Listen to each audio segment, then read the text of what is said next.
Ladies and gentlemen, we are here for the Subriel Matias and Jeremias Ponce fight card brought to you on Showtime. Thank you for joining us. I'm Coach Rounds. We about to be calling the fight. First fight on the card is getting ready to start.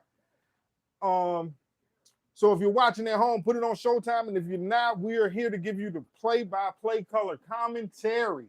This should be an action-packed card. Glad you all could be with us here tonight.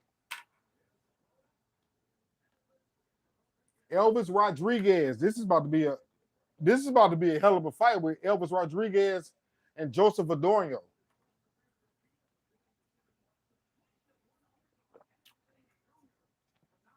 Get that out the way.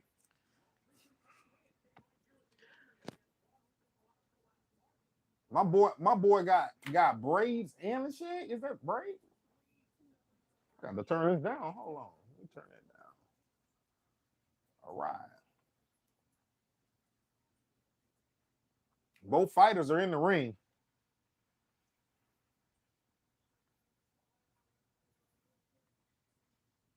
I believe we got 3 fights on this card. All right. Elvis Rodriguez is 27. Adorno is 23. Elvis Rodriguez has a 2.5-inch height advantage. But Adorno weighs, the weight is close, but he weighs a little bit more. And Rodriguez also has a 2-inch reach advantage.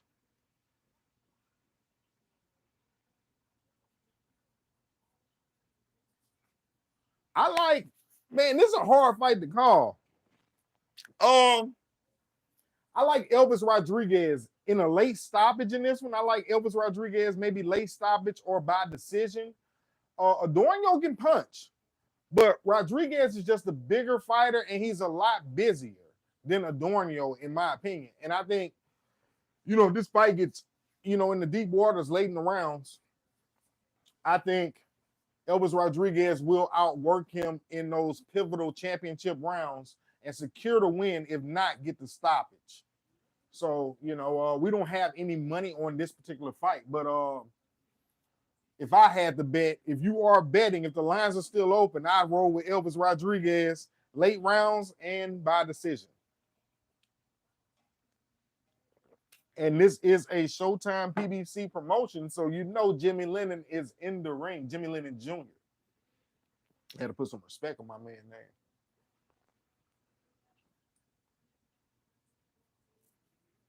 All right. We are seconds away from the opening bell. Both fighters looking ready, looking focused. They're introducing the judges right now.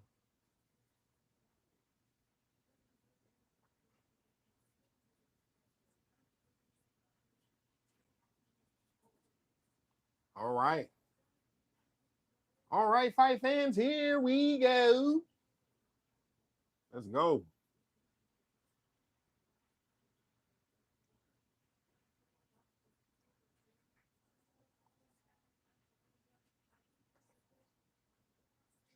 Joseph Adorno is 17-1 with 2 draws. 14 of those victories, 14 of the 17 victories are by knockout.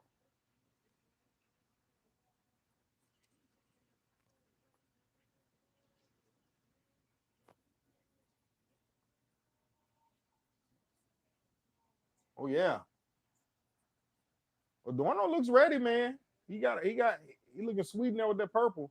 But Elvis Rodriguez, he has a bigger frame. He's not as experienced as Adorno. And this is gonna be a good fight.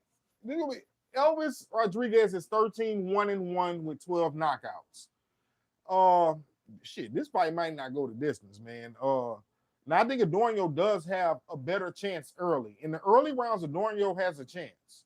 So if you want to cover your ass on a bit, and hedge it, I would go the other way with Adorno early. If you're gonna go Adorno early. I don't see Adorno winning a decision or knocking Elvis Rodriguez out late.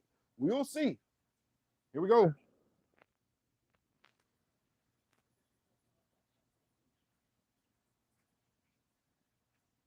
All right. Keandre going for Rodriguez. Let's go.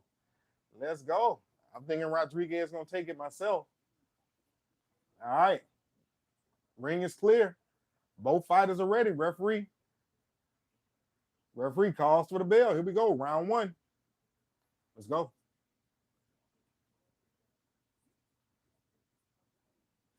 And this is a southpaw versus orthodox matchup with Rodriguez being the southpaw and Adorno being the orthodox fighter.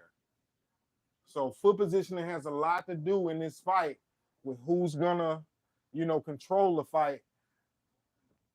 The battle is won a lot of times at the feet when the southpaw is fighting an orthodox fighter. Right now, not a lot of punches being thrown. Both fighters just jostle for position. Adorno threw a jab, nothing landed. Same thing back from Rodriguez. He threw a jab, nothing landed. Both fighters are exchanging jabs, but nothing's landing. Adorno looking real calm. His left hand is down. His left hand, and maybe it's a bait play to get Elvis Rodriguez to come in, but he's holding his left hand low. His lead hand is really, really low. Rodriguez can punch.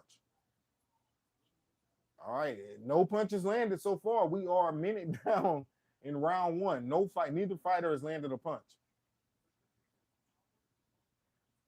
Rodriguez is there's power in both hands, so I like Rodriguez late. Let's see. At this pace, we definitely gonna get to the later rounds. Halfway through the first round, and no fighter has landed a punch.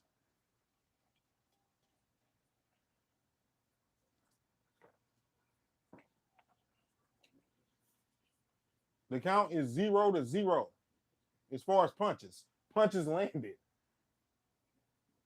We might have a 10-10 round. Both fighters, I'll give it a 9-9 round. Shit. If don't nobody land, all right, good.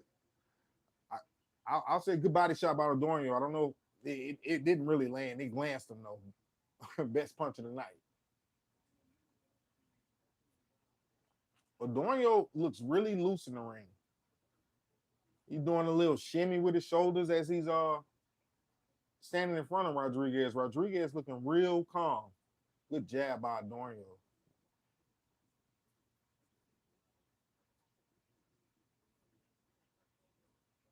Rodriguez hasn't really thrown anything. He's popped the jab, but nothing to really land. There he doubles up the jab and goes to the body. Nothing landed.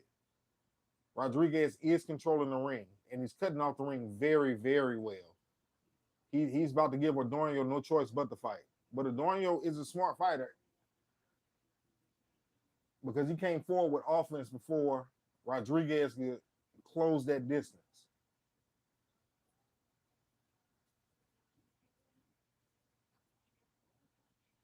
Each fighter has landed one punch officially in the round. That's a hard round to score because of the lack of action. Rodriguez controlled the ring, but Adorno was busier. Shit, man, I'm that's a hell of a round. Neither fighter scored. I'm giving it. I'm gonna give it to Adorno. Got to give that round to Adorno. Rodriguez didn't really throw a lot of punches, even though nothing really landed. Adorno was the more busy fighter, so I gave that round to Joseph Adorno.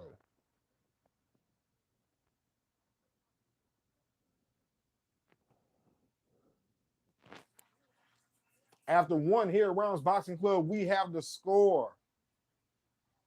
Elvis Rodriguez 9, Joseph Adorno 10. 1 round to nothing. Joseph Adorno. Second round starting. Here we go. Both fighters in the center of the ring.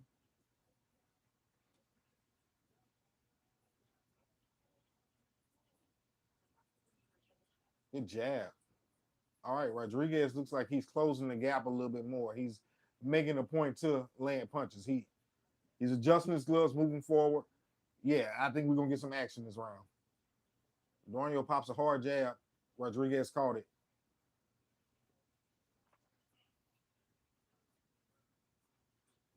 Good defense by Adorno. Rodriguez popped the jab, and Adorno caught it over the top and threw it right away.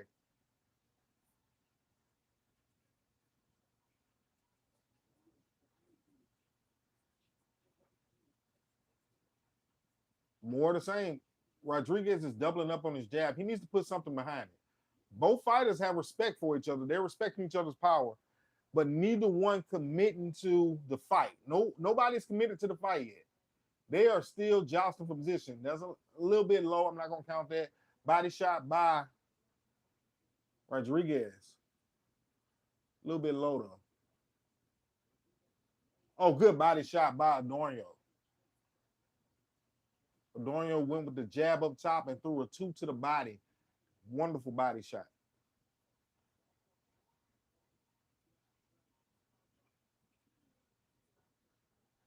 Oh, good 1-2 by Elvis Rodriguez. Those were his best shots of the night. Adorno didn't seem phased by the power. Good jab to the body by Adorno. Minute and 10 seconds left in round number 2.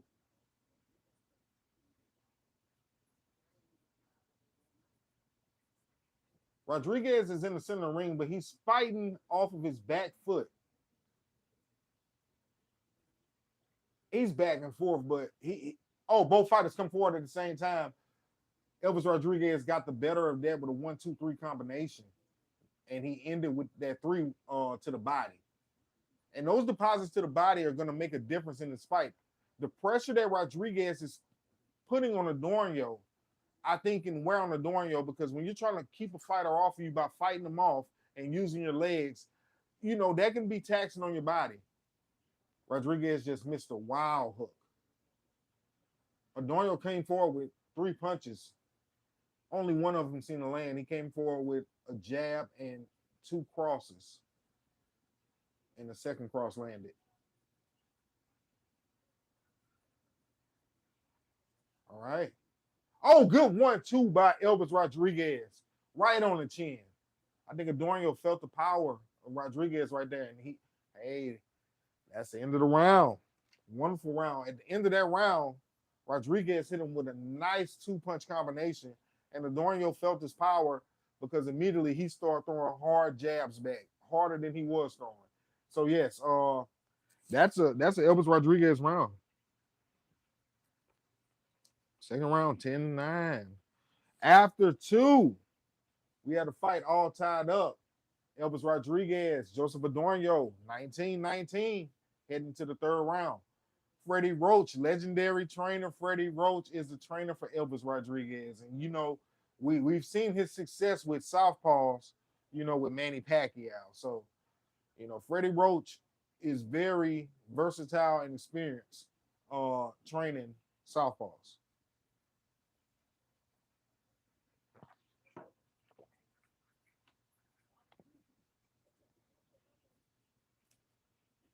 All right. Start of round 3. Rodriguez pops a hard jab, but nothing lands. Adorno throws a jab back.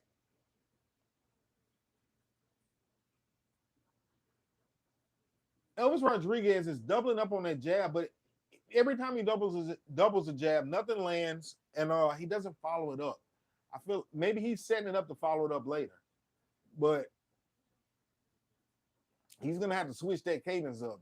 Adorno maybe could catch that rhythm, because I'm starting to catch it when he does it. Good jab by Adorno, but good 2 to the body by Elvis Rodriguez. Adorno throwing a wild hook, nothing landing. Good defense by Elvis Rodriguez. And do you see how much bigger Elvis Rodriguez is than Joseph Adorno?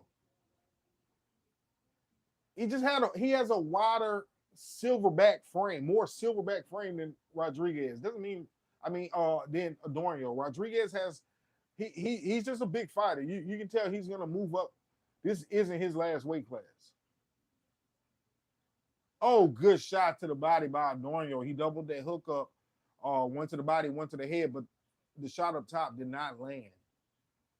Adorno is having a better round than he did in the second round right now.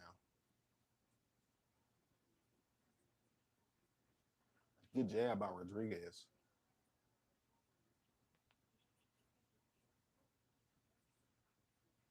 Jab to the body by Rodriguez.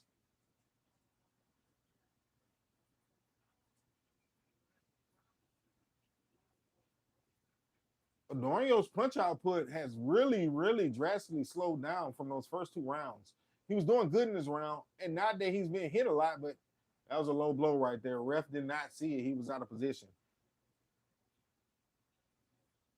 Needless to say, the fight goes on. Let's roll. Rodriguez is starting to really close that gap, but Adorno comes forward with a 3-punch combination, nothing landing. And Rodriguez, oh, good hook. Oh, good hook by Adorno. Rodriguez went for a hook to the body. You know, it's a southpaw orthodox, so his lead hook is his right hand, and Adorno came right over top with his left hand. Wonderful, wonderful shot. Oh, good body shot by Adorno.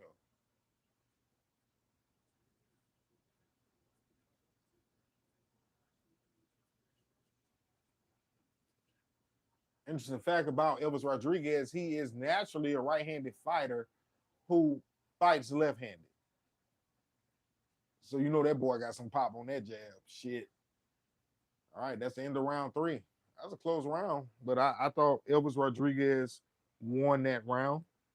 We're going to score that a 10-9 round.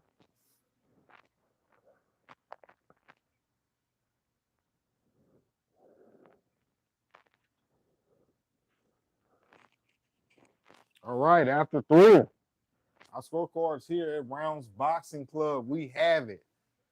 Elvis Rodriguez, 29. Adorno, 28.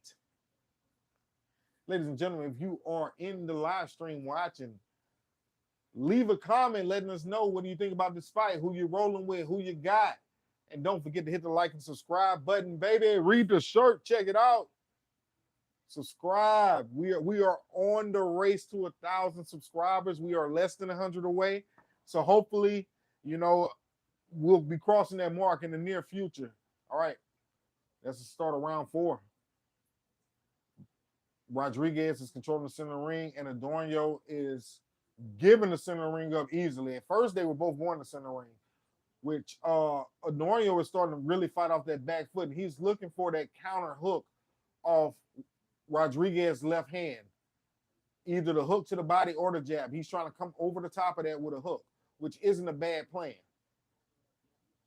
But I think Adorno needs to give Rodriguez something to respect. Rodriguez isn't really respecting Adorno right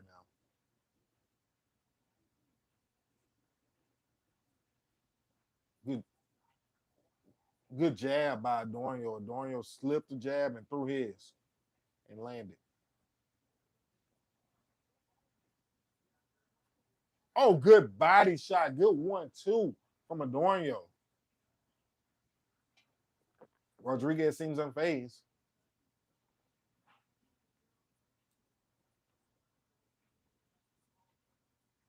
Good jab by Rodriguez. Rodriguez has a really nice high guard. I will say that.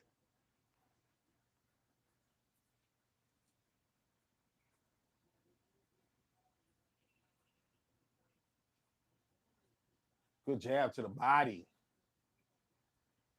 by Joseph Rodriguez. I'm sorry, by Elvis Rodriguez. Good jab.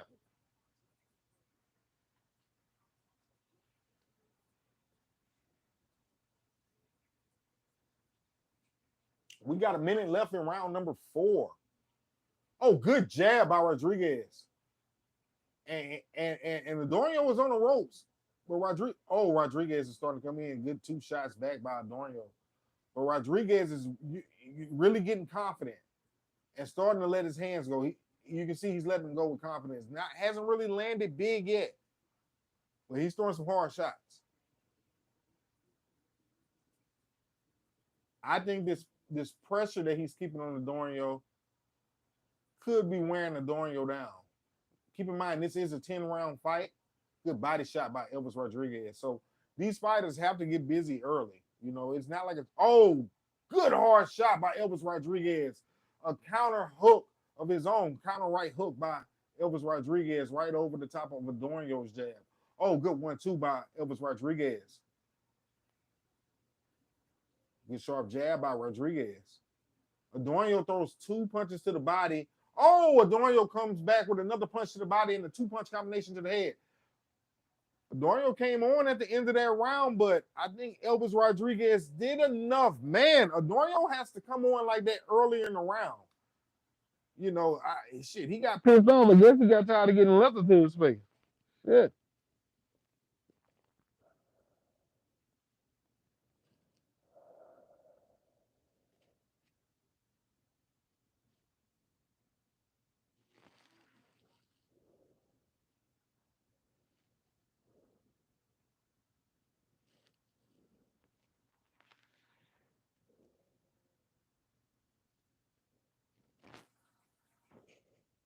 All right, after 4, our scorecards here around Boxing Club, we have it.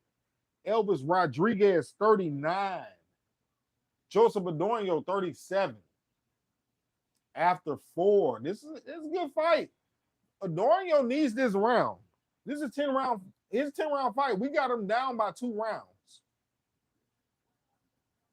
He don't want to get down by too many rounds in this fight. And plus, he needs to start getting Elvis Rodriguez respect. Elvis Rodriguez comes right out and gets right in the wheelhouse.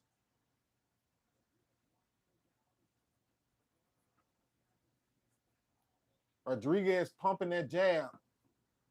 Nothing landed. Nothing landed so far in this round by either fighter. Rodriguez is busier. Adorno is more patient. But Adorno still hasn't. Oh, good overhand right from Rodriguez. And he followed it up with 2 body shots. Wow. Wonderful shots by Rodriguez.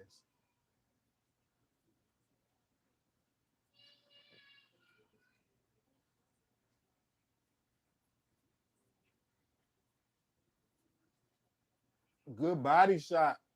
Adorno, his best punches have came to the body in this fight so far. I think he needs to be a lot more busy, not just a little bit more busy. He needs to be a lot more busy in this fight. Maybe he's planning to come on strong. Oh, he gave Rodriguez a different angle look, and Rodriguez ripped 2 hard shots to the body and another hard shot to the body from Rodriguez. Both fighters are making wonderful deposits to the body.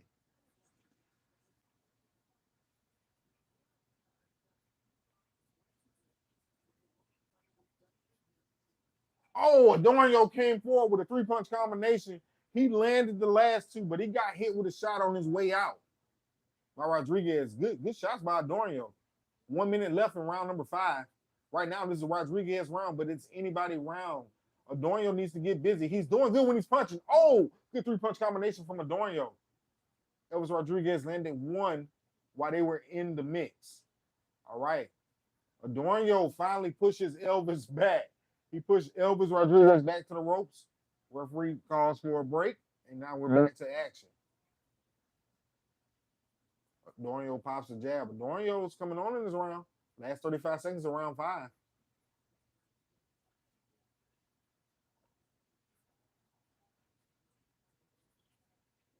$25 seconds left. Good jab by Adorno. Adorno slipped. Good body shot by Adorno. Good body shot again by Adorno. This is a better round for Joseph Adorno. Adorno on the ropes, but fighting good. But he's starting to open up with shots, and he closed out this round. That's the bell. He closed out that round very, very strong. That is a Joseph Adorno round. That was a hell of a round right there. That was a good round for Joseph Adorno, for both fighters.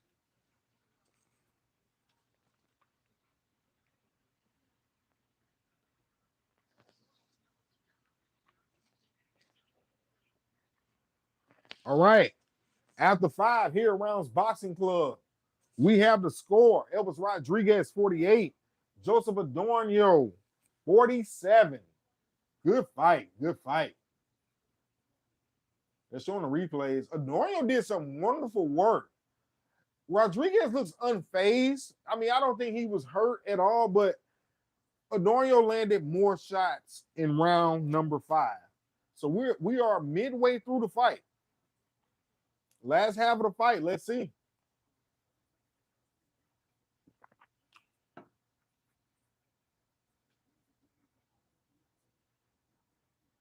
All right, that's the bell. Round number 6 is underway.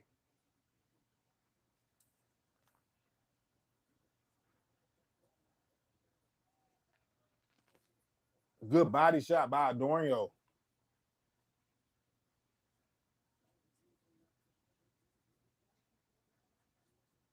Adorno on the ropes. Oh.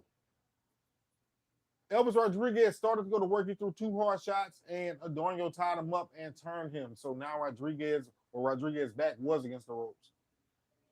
Referee brings them back together. And the unofficial scorecard has the fight the same exact way we have it here at Rounds Boxing Club. 48-47. Oh, Rodriguez almost goes through the ropes. Adorno hit him with an old El Matador move. Ole!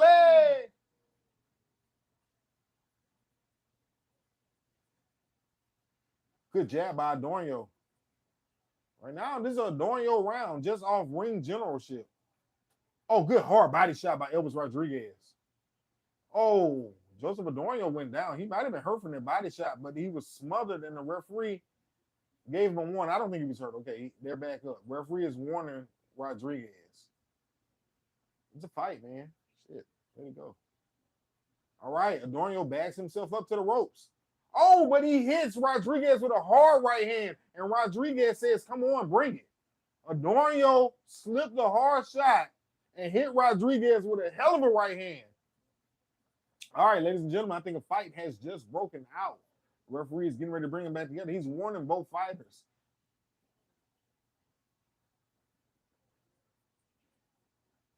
All right, good hook by Adorno. Rodriguez takes it. He's continuing that pressure. He's not punching as much. Good jab by Elvis Rodriguez. Adorno throws a 3-punch combination. Nothing lands. Adorno is throwing more punches now. Oh, Adorno got hit with a 2-punch combination, but he landed a hard shot back. Good shot to the body by Rodriguez. Good left hook back by Adorno. Oh, good 1-2. We got to fight. Rodriguez back Adorno up and hit him with a left hook. Hit him with a right hook. And Adorno answered with a left hook from hell. All right, they're in the phone booth. They are in the phone booth. I tell you what, Joseph Adorno has some really, really slick footwork. Oh, good body shot. Adorno landed a wonderful body shot just now. That is the end of round number 6. I thought that was a Joseph Adorno round. That was close as hell. That was a close-ass round.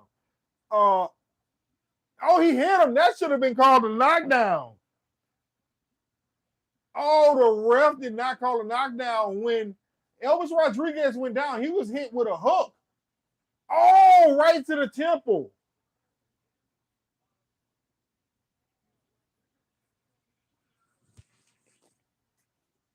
Wonderful round by Adorno. That's definitely an Adorno round. All right, here we go. Let me get the scorecards together.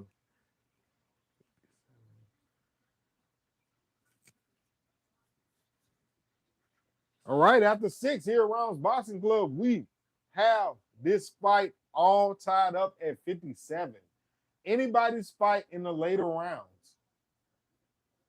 I told y'all, I thought Adorno would do better in the early rounds. And I think these rounds should be all Elvis Rodriguez as far as what I thought before the fight. But as far as what we're seeing right now, this is anybody's fight. Let's go. Adorno is comfortable with his back fighting off the ropes. Wonder how the judges are looking at it, but Rodriguez isn't really landing too much. He's pressing forward, but he's not landing how he was early in the fight.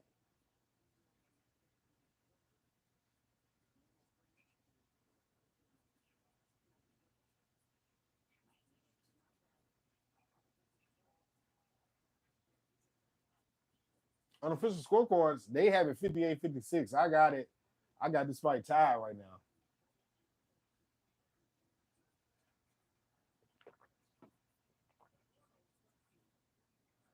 Adorno showing he made Elvis Rodriguez miss 3 shots. I mean, he looked smooth doing it, man. That boy can stand in rain and not get wet. Good body shot from Joseph Adorno.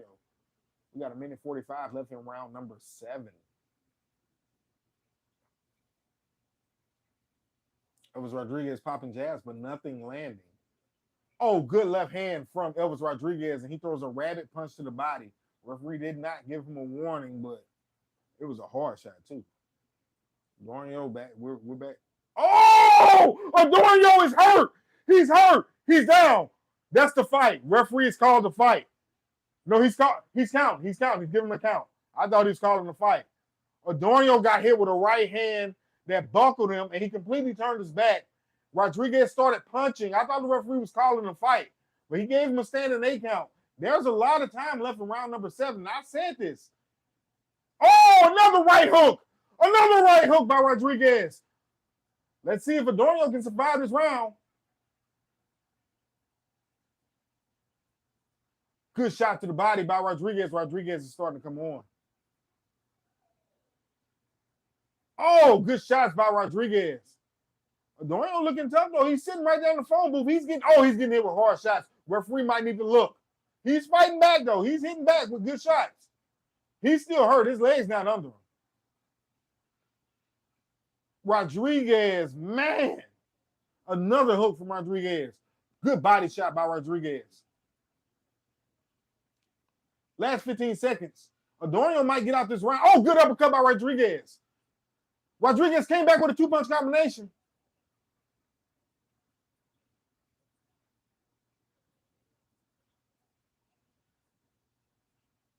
Oh, my goodness.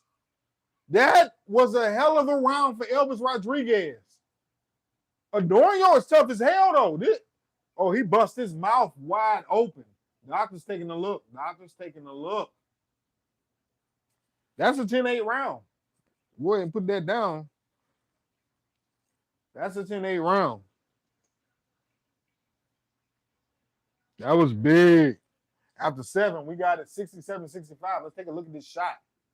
Oh, he hit him with a right hook that it starched him. When that right hook hit him, he stopped.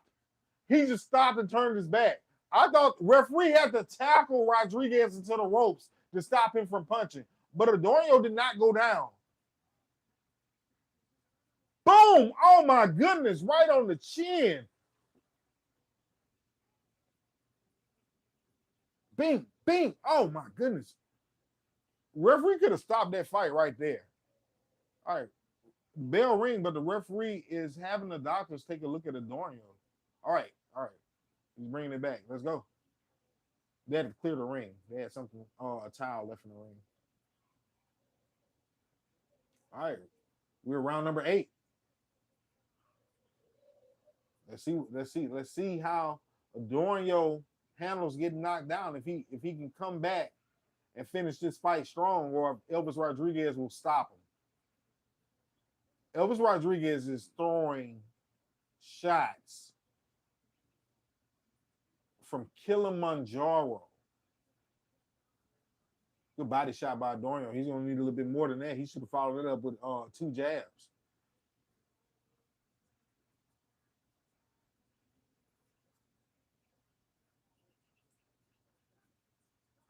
Joseph Adorno, he looks like a fighter who's been knocked down. He got his ears pinned back like a deer. If you ever been in a boxing ring, you've been hit with a hard shot, you know what I'm talking about.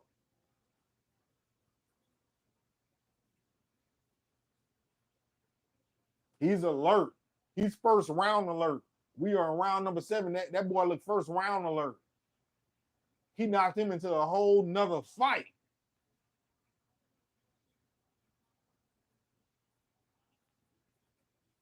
Adorno's back against the ropes. Elvis Rodriguez is controlling. Oh, he got Adorno in the corner. Adorno fights out of the corner. Good shot to the body by Adorno. He's going to need more. Adorno has to win every last one of these rounds to even have a chance in this fight. And he's doing a good job of winning this round, but nothing really effective. But he's landed more punches than Rodriguez. Adorno still has that left hand low, and he got hit with a right hand. I said that. Oh, good shot. Good cross. Good left cross from Elvis Rodriguez. Elvis Rodriguez is trying to land that hook again.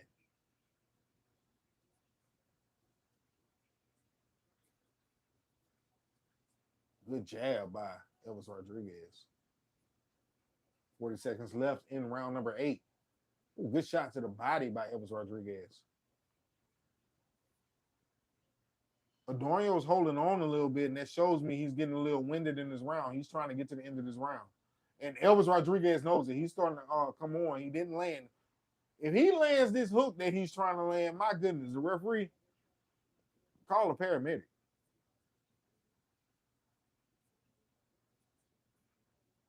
Oh, he lands a hard hook. Oh, he's about to stop him.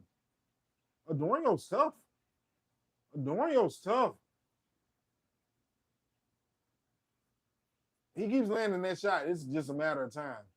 Oh, he hurt Adorno towards the end of that round and stole it. That's 77. 74. After 8 here at Rounds Boxing Club, we have this fight. 77-74, Elvis Rodriguez over Joseph Adorno. Man, this is a hell of a fight. If you're watching, we do appreciate it. Please hit the like and subscribe. You can catch this fight on Showtime. Both fighters clash heads as well. So it was a headbutt and a right hook. And Adorno, he signaled to the referee that it was a headbutt and got hit with 2 more shots. It's protect yourself at all times, man. You keep your mind on what's in front of you. Referee can't fight for you. Hit the like and subscribe button for us. We do appreciate you joining us and watching the fight with us.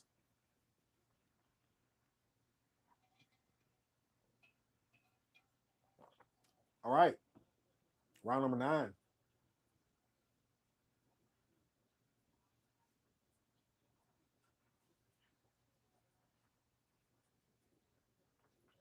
Adorno needs something really, really big to get him back in this fight. We got him down 3 rounds.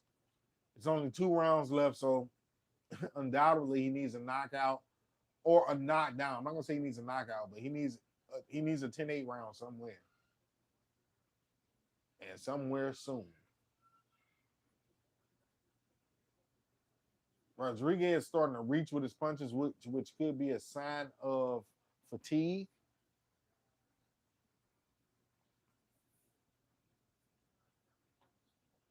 Both fighters, they have a good judgment of distance.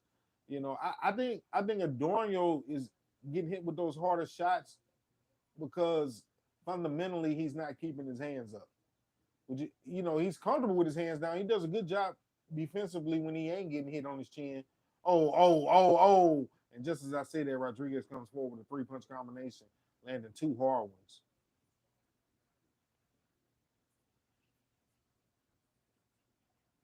Oh, good hard shot to the body from Rodriguez.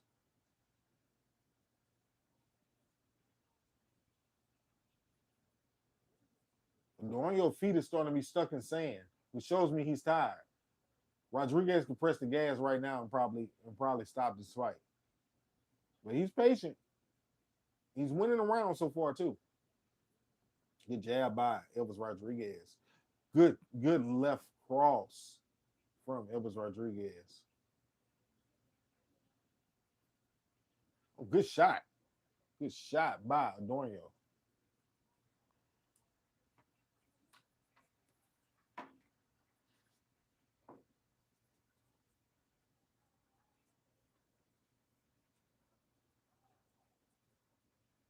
Oh, Rodriguez got him hurt. He hit him with a nice 3-punch combination in the with a right uppercut. Adorno's still right there fighting. 30 seconds left in round number 9.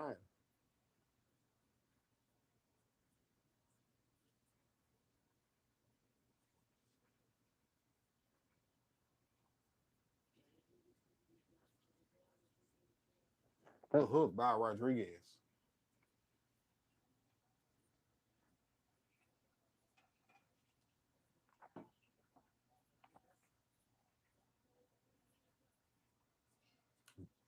Both fighters go forward with punches. That's a Dorian round. Ah, I'm gonna give it to Adorno for the sake of boxing. All right, so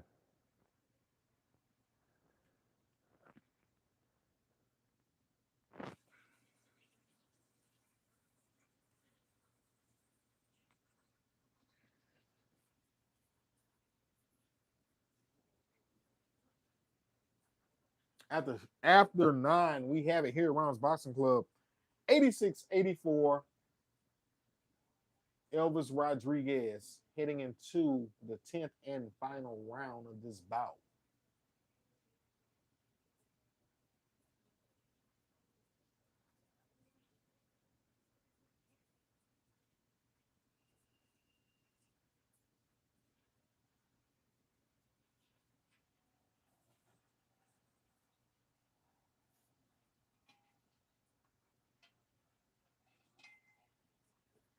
All right, both fighters touch glove. That's the bell. Here we go.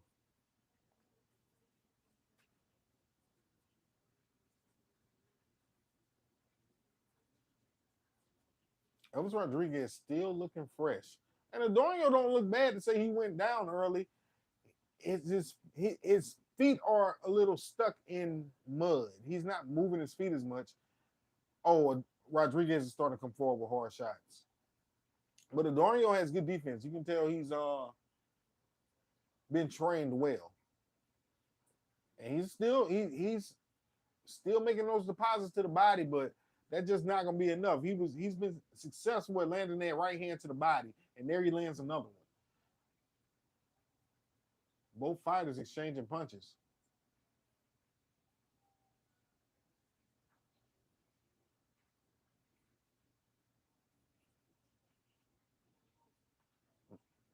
Elvis Rodriguez keeping that pressure on.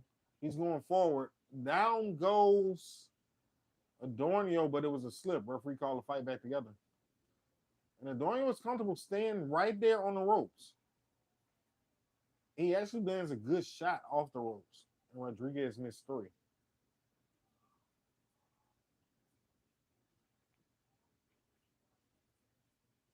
Adorno just threw the hardest shot of the night from his end, which is an overhand right. It did not land, but he needs to throw more hard shots like that. Oh, good shot by Elvis Rodriguez. Good, good left hand straight down the middle from Rodriguez.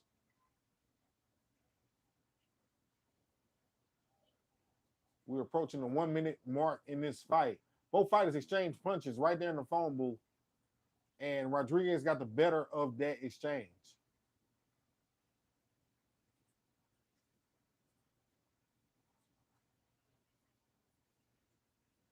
Good jab from Adorno. Good hook from Adorno.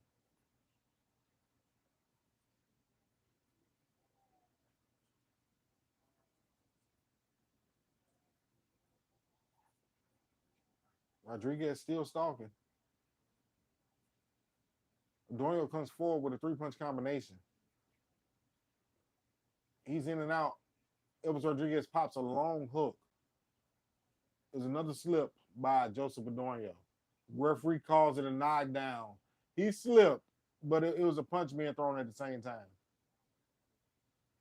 And you got to count. If the referee's counting this, you got to score it. Second knockdown of the fight for Elvis Rodriguez. And Adorno comes on strong. That is the final bell. That's the end of the fight. Great fight from both fighters. Both fighters show wonderful sportsmanship. We'll see how the judges have it. I think it's a unanimous decision. I'm gonna give that round a 10-9 round. He slipped.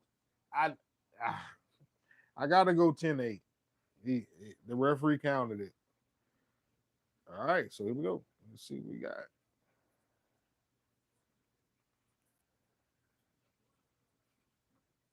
Let's see. They're showing the replay. Yeah, he slipped. He definitely slipped. Well, gotta after our scorecards after the fight, we got it 96-92 for Elvis Rodriguez. So we'll see. We'll see. We'll see how the judges have it. It should be unanimous. I don't think it was anything questionable about this fight.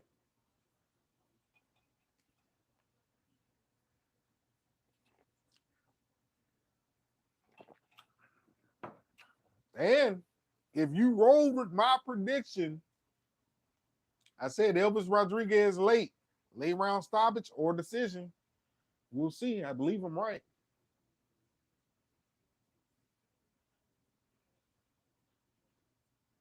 Wonderful fight from these two, though. Two warriors.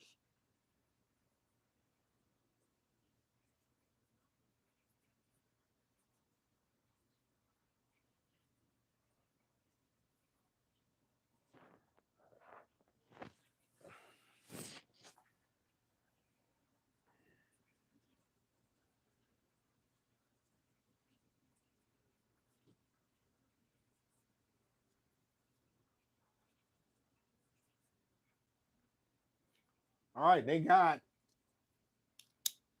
Yeah, I don't see how anybody could have given this fight to Joseph Adorno. He showed wonderful toughness. Rodriguez has a wonderful career ahead of him. Bing. Oh man, that shot that initially stunned him. The referee really could have stopped this fight. This man was not intelligently defending himself. And he literally got punched down. He never went down, but he got punched down. That boy was hugging the ropes.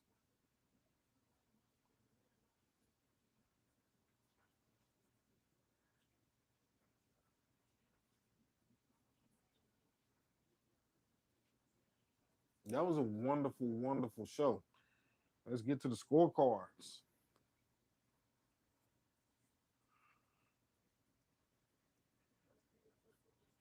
All right, we go to the official decision.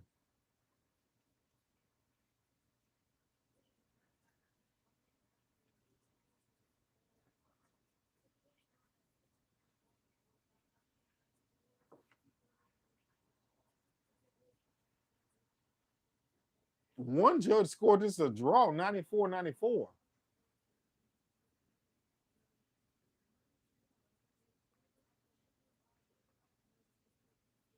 We got a majority decision. Elvis Rodriguez. Elvis Rodriguez. All right, we called that one. Wonderful, wonderful fight.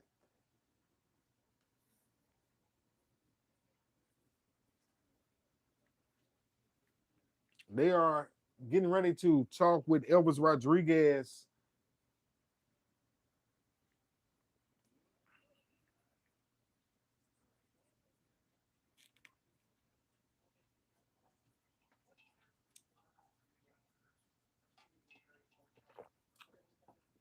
All right, Jim Gray is interviewing them.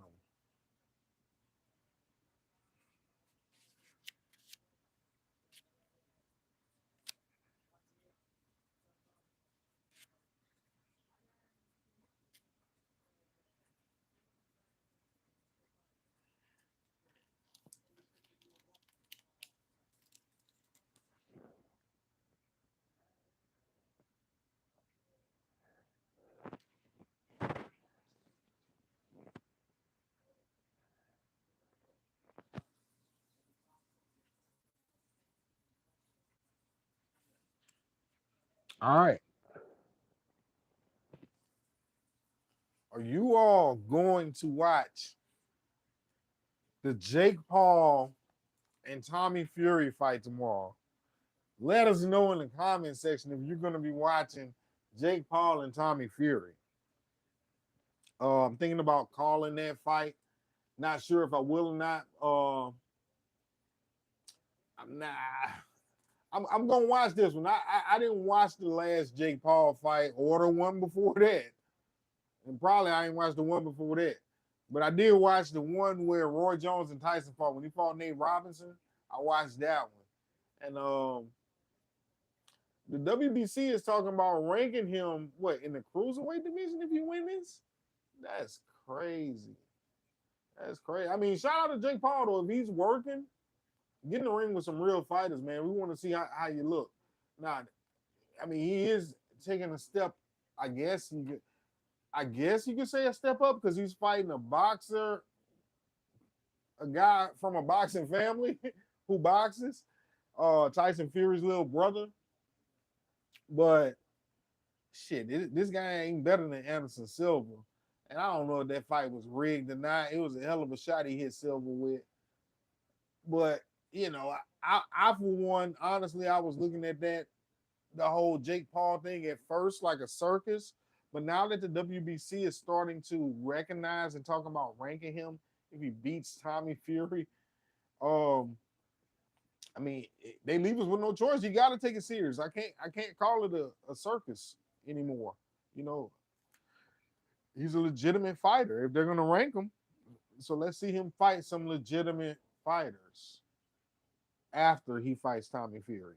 But we'll see. I'm pulling for Jake, man. It makes for a good story.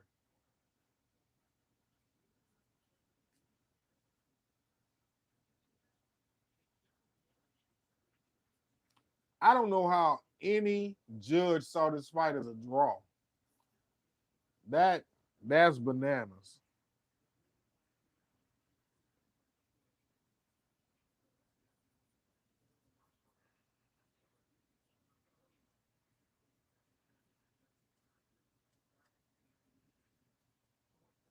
Also on that card tomorrow, on that Jake Paul card, they got Ilunga Makabu is going to be fighting Badu Jack. Wonderful names in that fight. Ilunga Makabu will be fighting Badu Jack. You gotta watch that. They're gonna be fighting for the championship. Actually, they fighting for Makabu's belt, and that's also a cruiserweight fight. Y'all remember when Canelo was talking about fighting Ilunga Makabu? And people were like, "Oh, who is that? Who is that?" A lot of people still don't know who Ilunga Makabu is. And you know, he fights in a bigger weight class than Bivol and moves around really good for a cruiserweight. Canelo at cruiserweight will get smoked by Makabu, smoked probably by Badu Jack, because Canelo can barely carry 175. He definitely don't want to go to cruiserweight. Oh my goodness, wonderful shots. They showing the highlights from Rodriguez.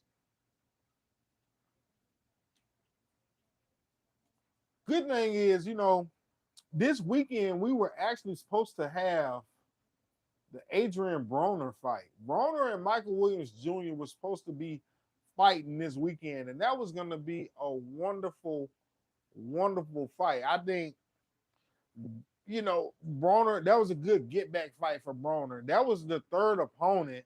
The first opponent was Ivan Ricketts, and he somehow had some promotion issues and couldn't fight, whatever with that. But then they replaced him with Hank Lundy, Henry Lundy, Hank Lundy, whatever you want to call him.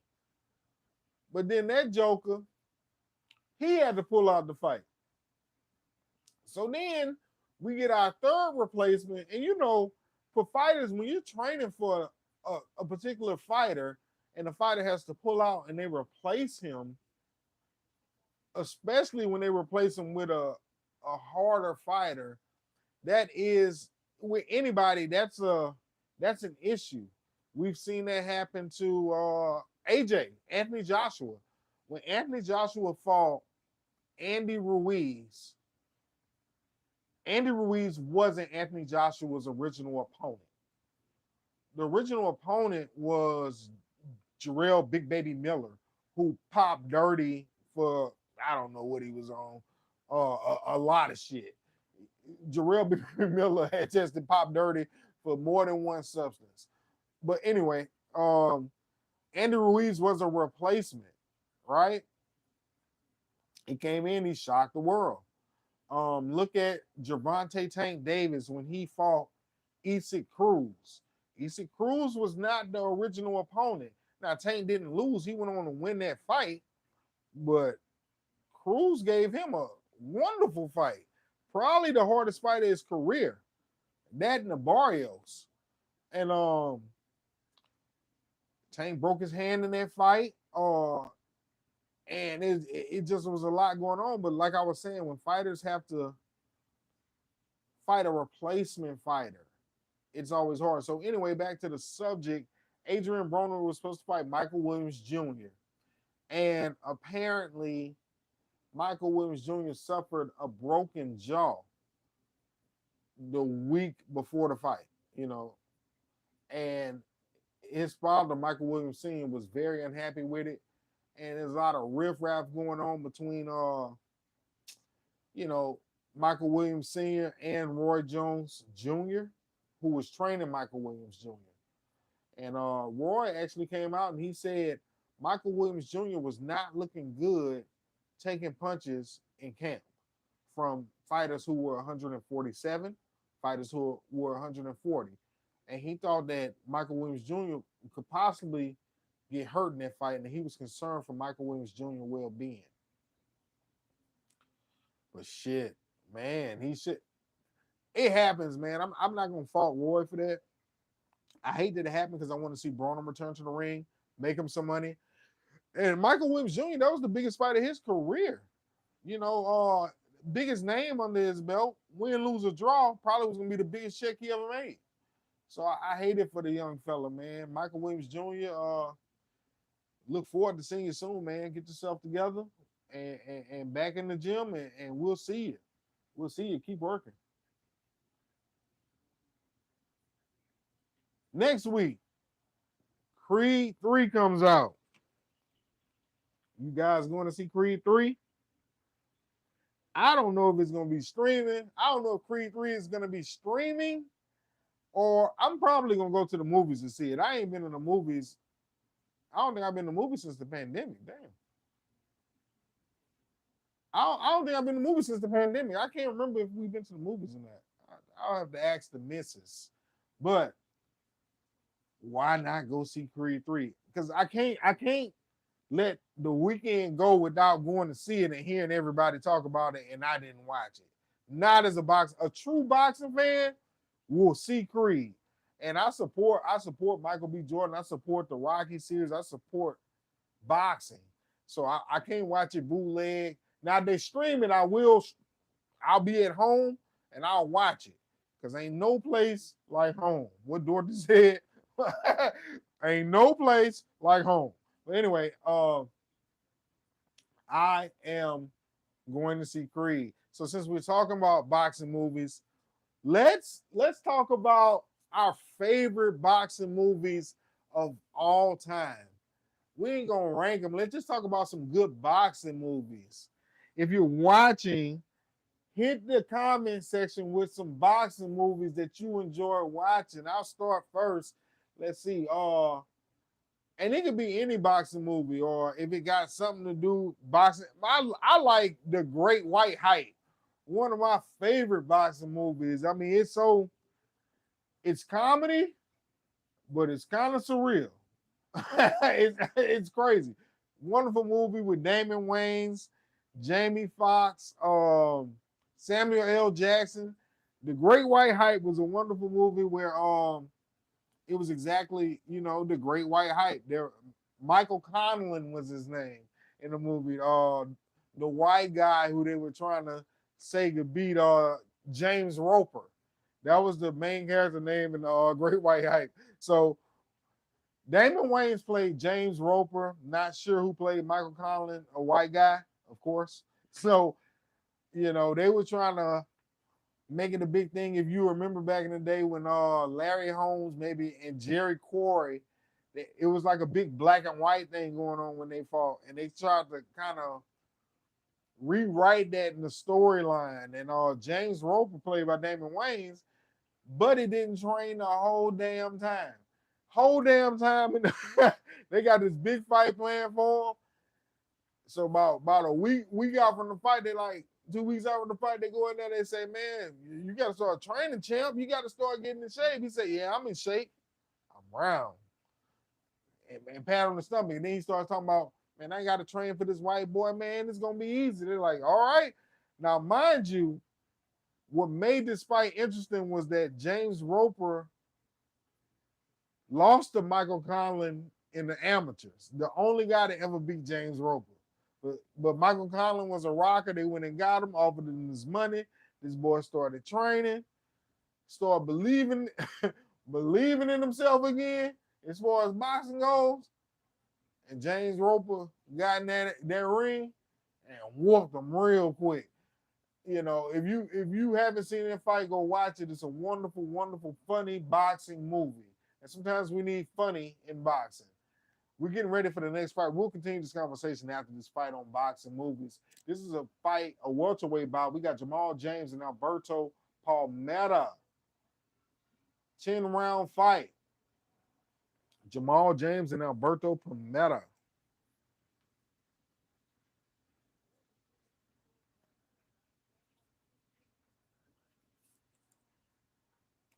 Now this one, I ain't got a dog in this fight. I don't have a prediction. I'm going to make a prediction right here, right now, before they even show the records.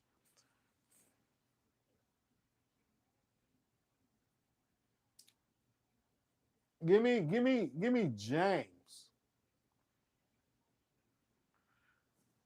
And I got to be all the way honest with you. This is my first time seeing either one of these fighters. I have not seen either one of these fighters, honestly. So this will be my first look at both of them. Palmetta's in the ring. I believe both fighters are in the ring. Both fighters are in the ring. We're getting ready for this fight. 10-round bout coming to you out of the welterweight division. Let's go.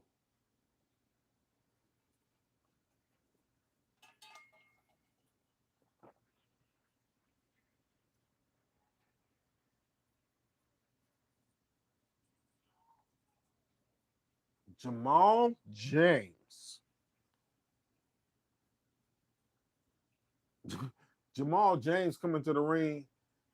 This boy looked like he at the Courtyard Marriott. Looked like he got on the Courtyard Marriott road. Looked like he got on the Courtyard Marriott road. And a straight out of wherever he from shirt underneath. This man, Jamal James, is walking to the ring in the Courtyard Marriott robe and the straight out of wherever he from shirt. This is crazy. And literally he's not, but it just the robe looks really plain until he turns around. It's a white robe. You don't see boxers who just walk out in white robes. That boy looked like he fresh out the spa. Like he looked like he stole that robe from the spa.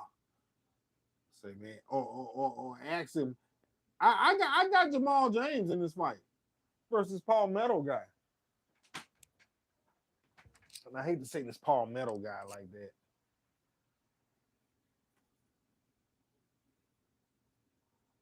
that. Now, one thing about Jamal James that I'm looking at in this fight is he definitely has a hell of a height advantage.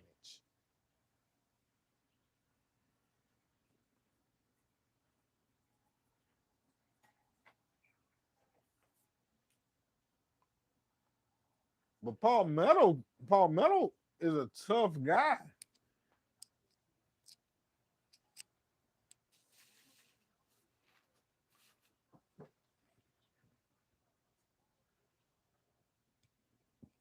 Both fighters are in their 30s. Jamal James 34, but he's 6'1.5", and Paul Metal is 5'7". Jamal James is a really tall welterweight. Now, Alberto Palmetta has the weight advantage, but he's giving up 10 inches in reach. We'll see how this works out. If I had to bet, just give me straight up, head up, give me Jamal James. Just because I haven't seen him fight to say he's gonna get the stoppage. You can't go wrong betting Jamal James either way. I cover Jamal James on this one. If the lines are still open and you are a betting person, give me Jamal James.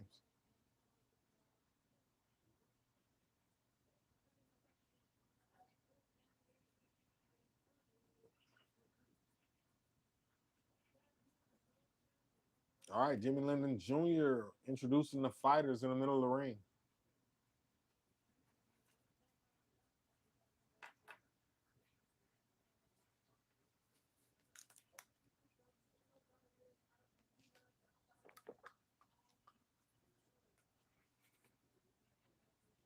All right, Alberto Palmetta. What is he? What is that? 18-1 with 13 knockouts. Hey, shit, this man game right here. 18 wins, 13 knockouts, 1 defeat.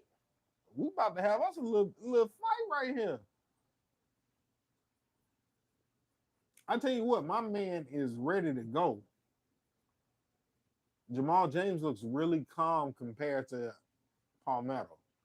Now, Jamal James is 27-2 with 12 knockouts, which tells me he's not as big of a puncher as Palmetto, as far as that's what the records say.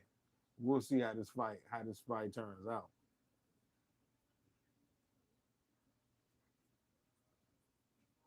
His shorts, what color is Jamal James shorts? What is that? What do y'all sequence?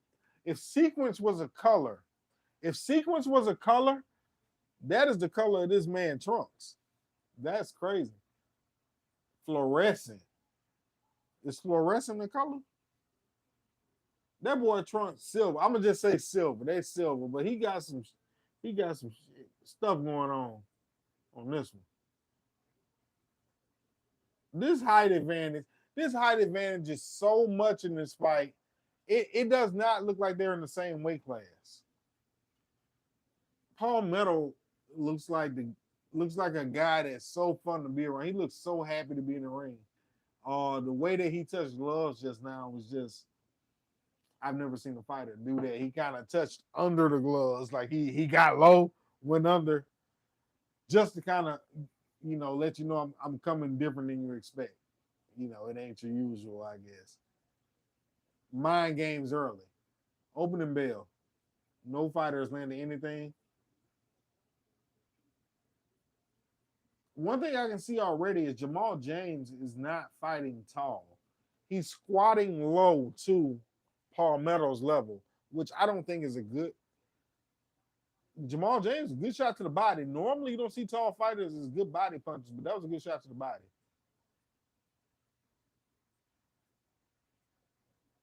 I don't think Jamal James is using his length as much as he can be so far in this fight.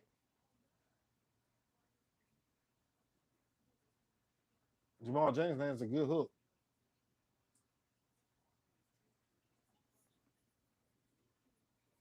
Good body shot, but good hook back from Palmetto.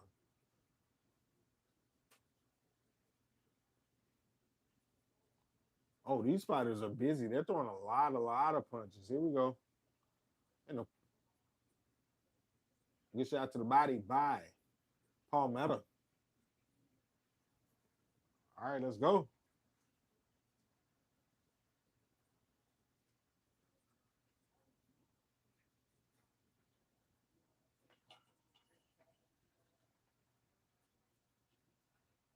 A lot of slapping going on, a lot of arm punches being thrown.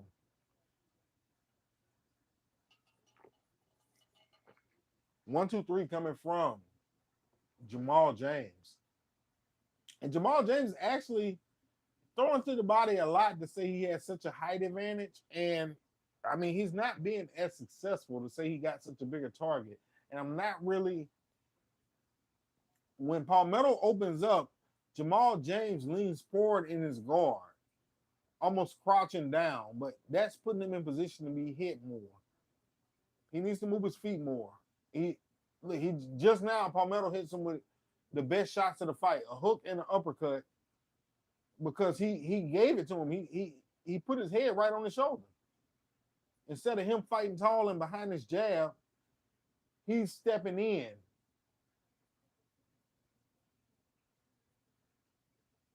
And he's doing half of the work for Palmetto.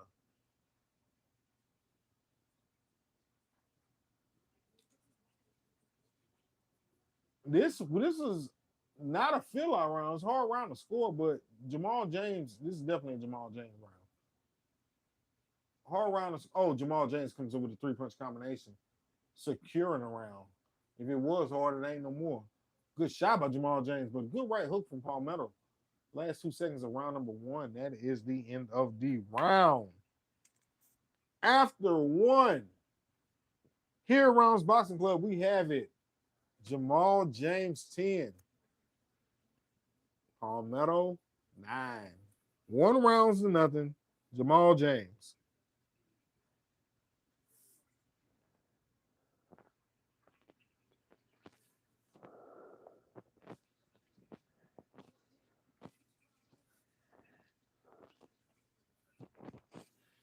So Palmetto seems to be more of a pressure fighter. And what I think Jamal James is doing, he's trying to push Palmetto back and make him uncomfortable, make Palmetto fight off the back foot. I guess they feel it, or maybe they saw something, on tape that showed that Palmetto doesn't fight good off his back foot. So if that's the game plan, Jamal James doing a good job of making Palmetto fight off the back foot.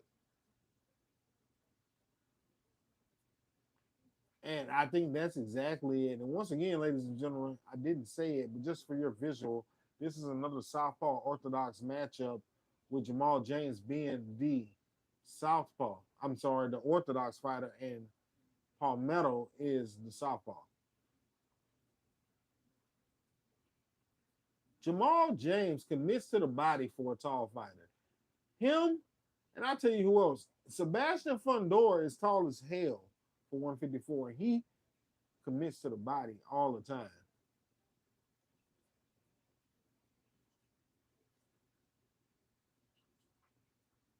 Good jab by Jamal James.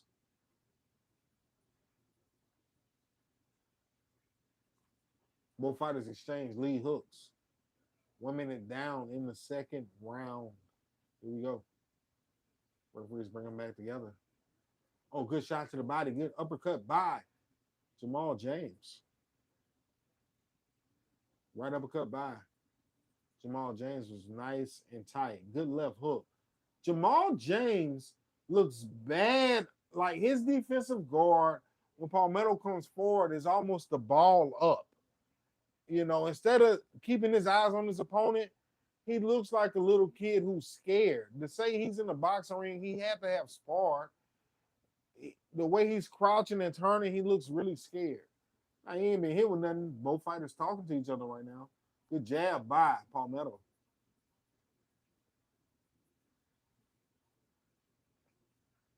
Palmetto with another good 2-punch combination.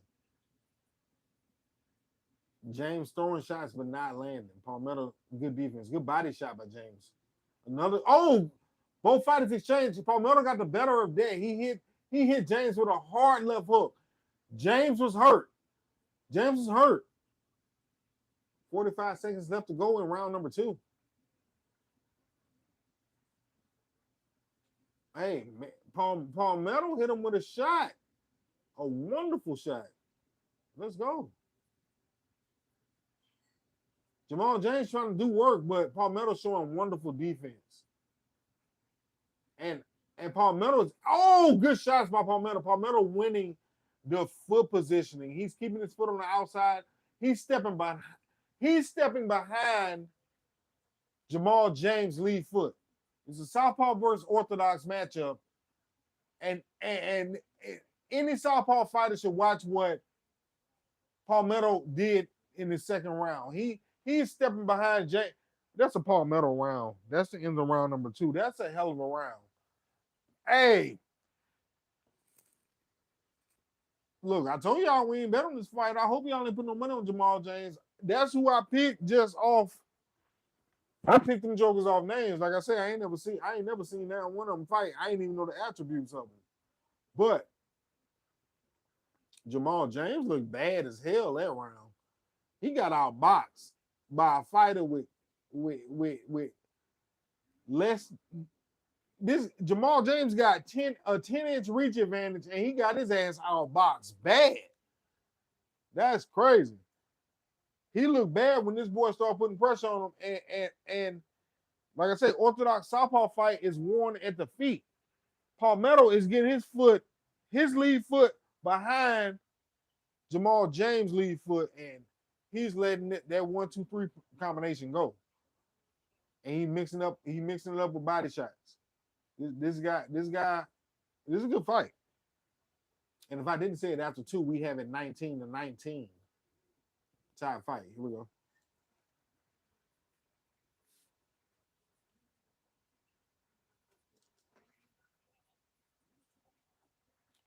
Jamal James reaching horribly with his punches. Reaching so hard that it changed his stance.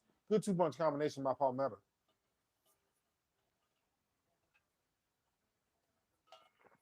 Jamal James rips 3 hard shots. I think the last hook may have landed, but nothing really significant. Oh, good shot by Jamal James.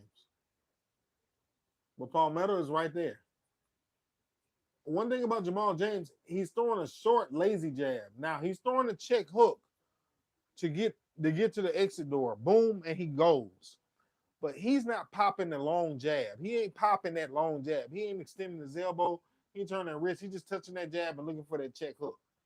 And Palmetto is doing a good job of winning the foot position and getting inside. He's just waiting for the right time to go. I don't know. I'm starting to like Palmetto in this fight. Good shots by Palmetto. Good fight. I can't turn like that, though. Oh, Palmetto with another good shot. Jamal James landed 3 shots, but Palmetto landed the better shot as Jamal James tried to escape that 3-punch combination. Good shot to the body by Palmetto. James threw a double uppercut. Nothing landed. Palmetto is winning this round so far. We got 1:05 left in round number 3.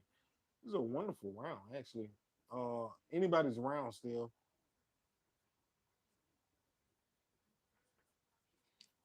You know, good shot by both fighters. Jamal James is going to have to fight. Jamal James starting to look tired after 3. Palmetto, nice 3-punch combination by Palmetto.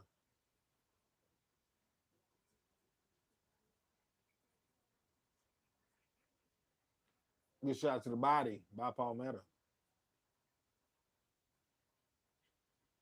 Oh, Palmetto hit him with a right hook, right on the chin. Right on the chin. Palmetto had ate a body shot right before that, but he landed the best shot of the night. And he hit him with another hook to the chin. Last 10 seconds of round number 3.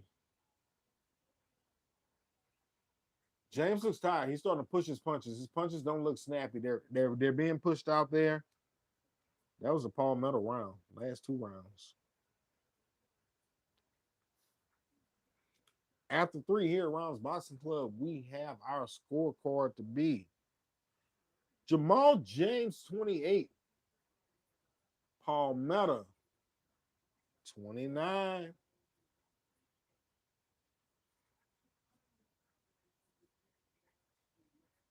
Yeah, James is having a hard time dealing with Palmetto being a southpaw. He looks uncomfortable footwork wise. And I can tell it's from this guy being a southpaw because naturally, as a fighter, anybody, when you're fighting, you naturally want to move towards your lead leg.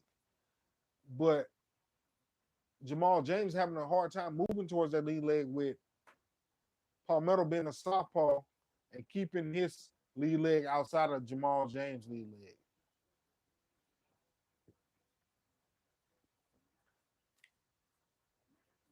But that's where sparring comes in, again, around number 4. They should have worked on that in sparring. He should have been working sometimes in sparring, just moving one way the whole round. Moving one way the whole round. You move one way this whole round. Because he looks uncomfortable moving on to that back leg. Good 1-2 from Jamal James, who we have down on the scorecards after 3.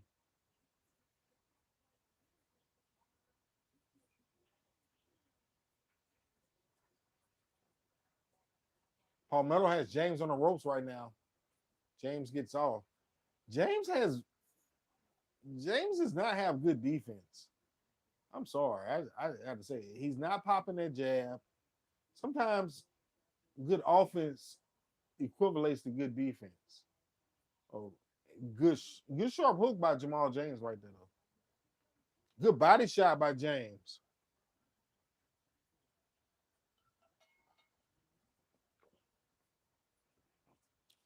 Jamal James just looks very uncomfortable in the ring right now to me. He's starting to let his hands go, and it's winning him this round. We're halfway through round number 4, and he's just a busier fighter. And here we go. Here goes Palmetto. He's starting to throw. Jamal James against the ropes. He looks bad against the ropes. No defense.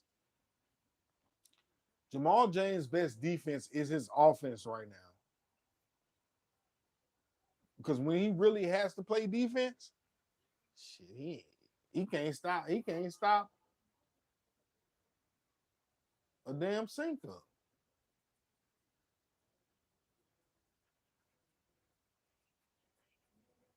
I like the way Palmetto comes in low, but he's really looking for the hard shot high. He's trying to touch his chin. And another thing, as a shorter fighter, when you're fighting a taller fighter, good body shot by Palmetto. Another body shot by Palmetto. James looks like he got 2 left damn feet, and it's because he's fighting the southpaw. He just don't look comfortable getting in and out of the pocket. But I mean, one thing that help will be a long jab. When he does throw the jab, he's moving right in the Palmetto's range. And at the bell, I'll tell you all what I see that Palmetto is doing that's really, really good. So, one thing that Palmetto is doing that's really, really, really showing me that he's a well-coached fighter. You know, they've brought him up in the science. When you're fighting a taller fighter, especially a fighter who's like that much taller, where I mean, this guy Jamal James has a 10-inch reach advantage on Palmetto. So sometimes it's hard to get that shot up top, to throw that shot up top. You might have to eat a few to get inside. But one thing you can do to stop from having to eat punches to get inside and just get inside is just change your levels by squatting your legs. A lot of times that works as a feint. Just like you can feint a shot here, you can feint with your legs, you can feint with your eyes. Well, what he's doing, he's just squatting. And he's wanting to get that reaction out of James. And sometimes when you squat as a shorter fighter, that taller fighter will squat right behind you, and then you go. But yeah, beginning of round number 5. Here we go. I'll give you my score after 3. That was a Palmetto round, I will say that. And you pay attention to this fight, you'll see Palmetto squat every now and again to get James to go down. And watch James' reaction. Good shot by James right there.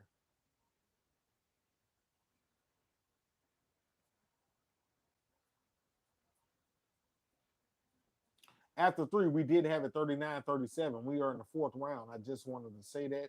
So it's on record, 39-37 after 3.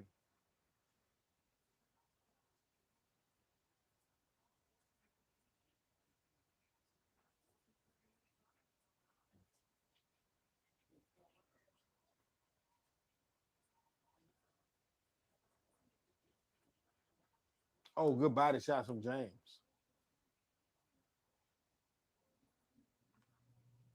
Now, Palmetto is coming off a herniated disc surgery. Good 2-punch combination from Palmetto.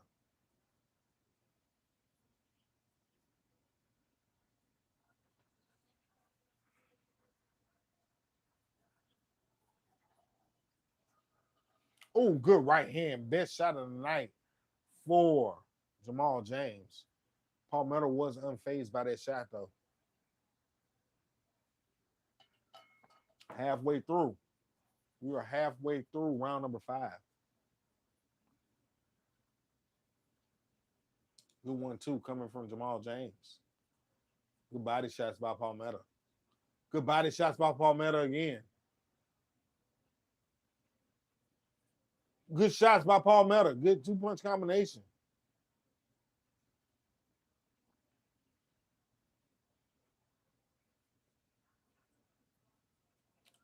Palmetto has wonderful footwork.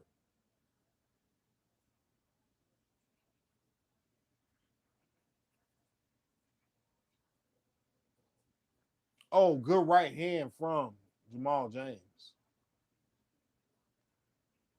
Good counter by Palmetto. Still anybody's round. I got Palmetto up in this round so far. Good shot by Palmetto. Good shot by Palmetto.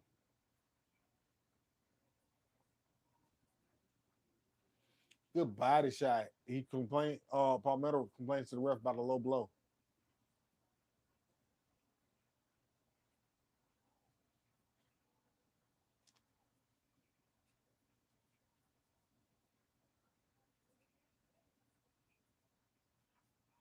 All right, that's the bell. That's a Palmetto round. I think Jamal James is the favorite in this fight. Jamal James starting to get smoked. You want to do something? This 10-round fight.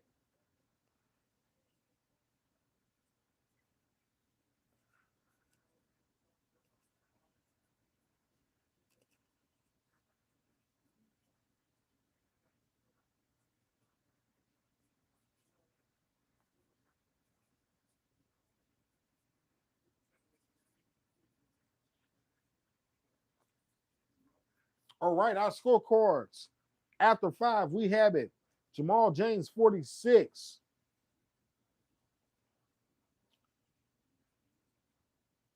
Oh, is that Rolly Romero fighting coming up? I had to check that out. I don't think Rolly has a fight coming up soon, but maybe so. That might have been Rolly fighting. I'm sorry, after 5, we have it 46-49 Palmetto. Jamal James got Palmetto looking like Lomachenko in the ring. Good shot. Referee is warning on shots to the back of the head from Palmetto, which should be hard to do being that he's a shorter fighter with a 10-inch reach disadvantage. Jamal James looks horrible in this fight. At times he's just running the other way. Footwork is off, and it's because he's not getting that outside foot positioning. His feet are stuck in quicksand. He doesn't move his feet a lot in his fights, and this guy's just whooping him with the feet. Jamal James gonna have to put some on the punches too because Palmetto is not respecting him at all. Good 3-punch combination from Jamal James. We are halfway through round number 6.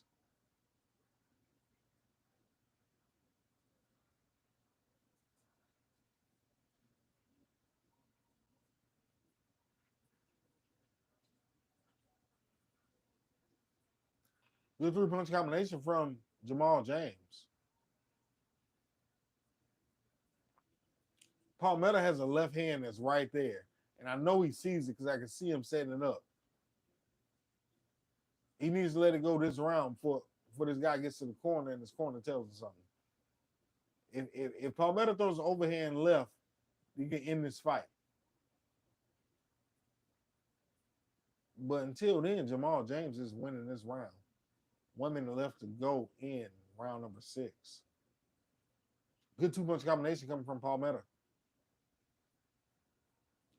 Good 2-punch combination again from Palmetto.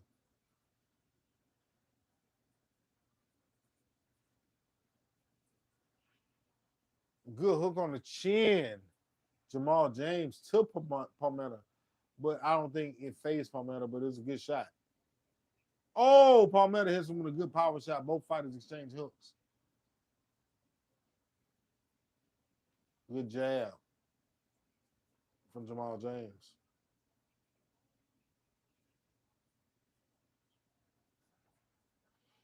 Good body shot from Jamal James. That's a low blow by James, but he got hit with an uppercut for ducking his head so low, throwing a low blow. Oh, good uppercut from. That is the end. That was a good uppercut from Palmetto to end that round. Oh man. Um, that's Palmetto round.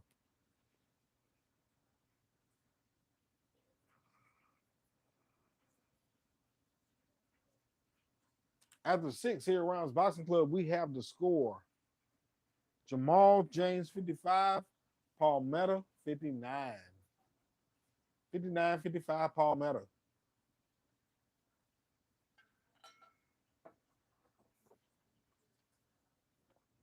Jamal James, he's gonna have to do something real quick. He's gonna do something real quick to get back in this fight. 10-round fight. We got him down what? 4 points? Ain't number 4 rounds left. 7, 8, 9, and 10. He got to win all these rounds. He got to win all these rounds, or he got to get the knockout. One or the other. Jamal James, he got to put this boy down.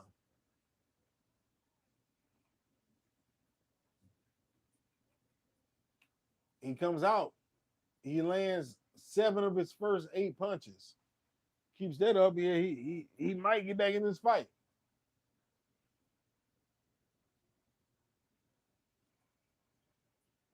Good 1-2 from Jamal James.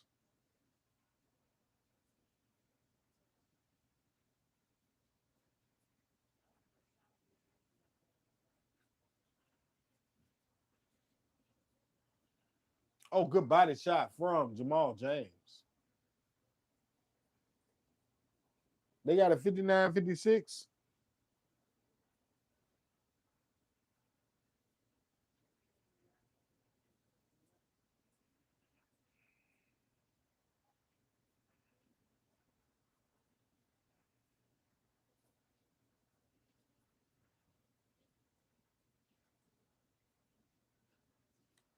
Good 1-2. We got it 59-55. Unofficial had it the same.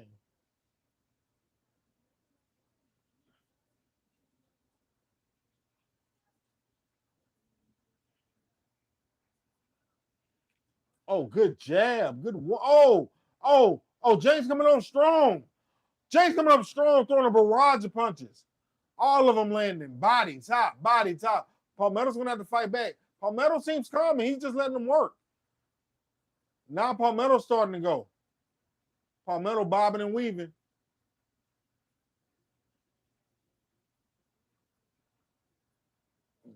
Jamal James got the better of that exchange out of the two, but it looks like it affected him more than Palmetto because he looks tired. He looks gassed. Good shot to the body by James.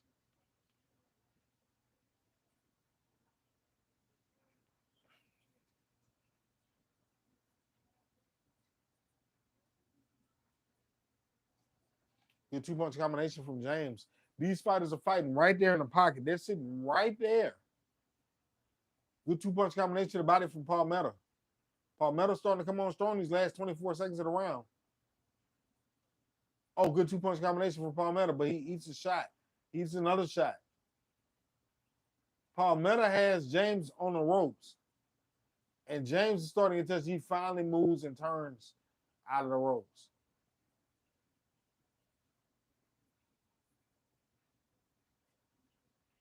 That was a hell of a round. I'm gonna give it to Palmetto. No, I'm sorry. I'm gonna give it to Jamal James.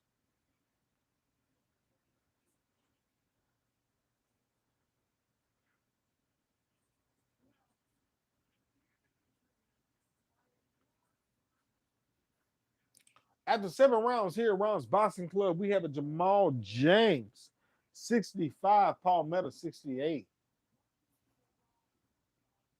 Jamal James needed that round.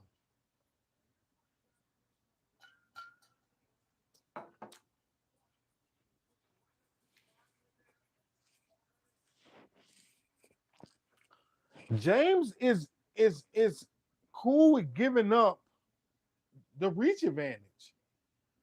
He got a 10-inch reach advantage, man. The way this fight is being fought in the phone booth, you never know this man got a 10-inch reach advantage. That is unbelievable.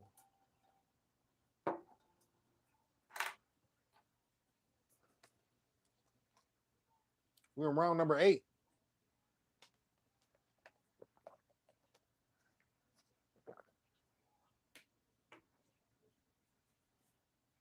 Good jab by Jamal James.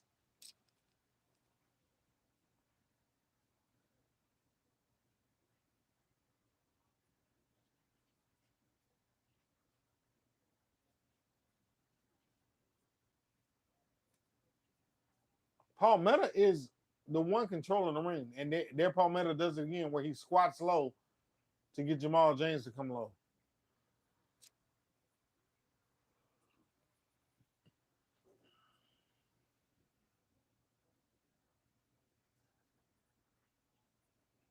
Oh, Palmetto hits James with a hard right hook. Both fighters in turn hits. Another hard right hook coming from Palmetto.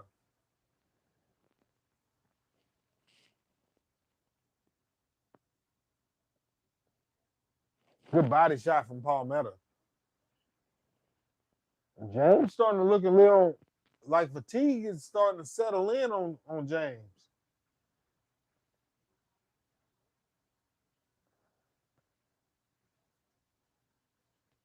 Good right hand from James.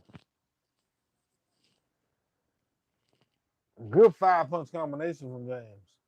And nothing really significant landed, but it kept Palmetto from landing.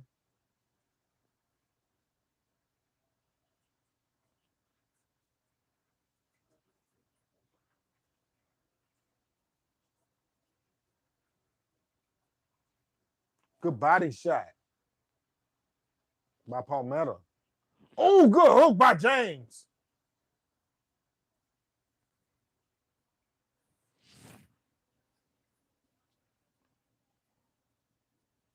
Palmetto's having a good round. We got 47 seconds left in round number 8.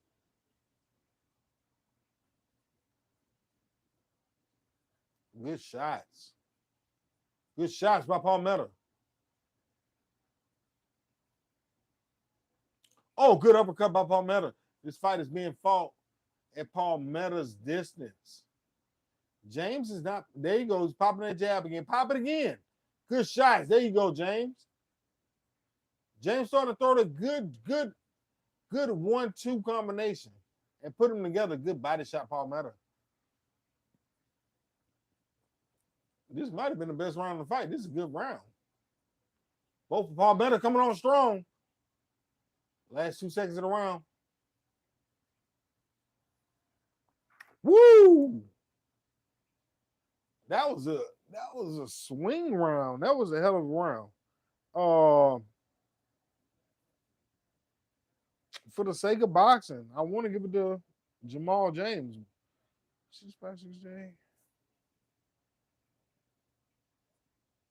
I got to call it what it is, man. I can't even give him that round like that.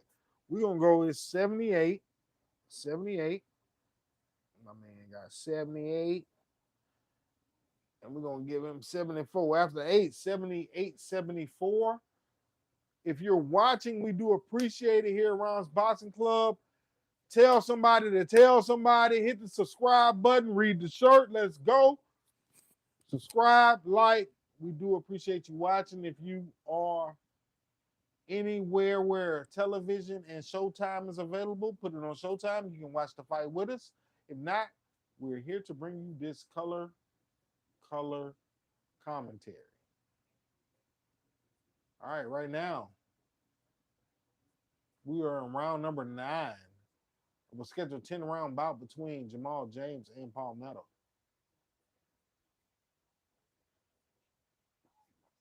Jamal James.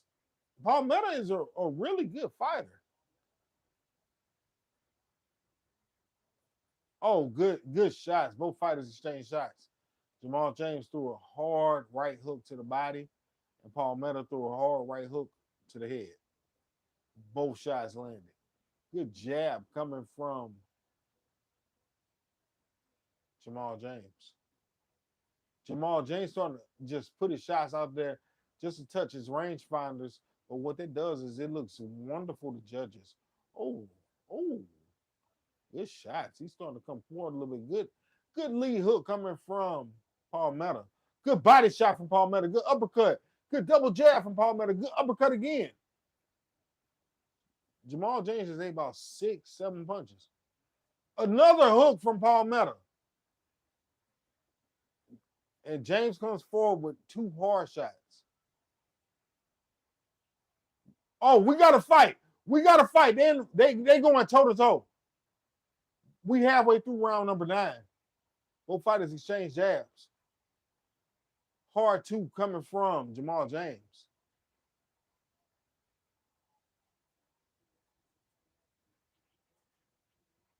And Palmetto staying within his game plan. He did. Palmetto landed good 2 short right hooks. Right on Jamal James' chin. Those are some good shots.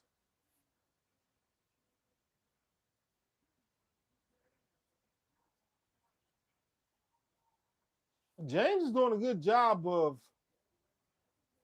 keeping these rounds competitive because he needed like the last 4, but Palmetto is on him tighter than his trunks and shoes he got on. Palmetto is on him. And James in the corner looking uncomfortable, and Palmetto is going to work. James gets out the exit door. Palmetto right back in the wheelhouse. But still controlling that. Palmetto is doing what he wants to do in this fight because of his foot positioning.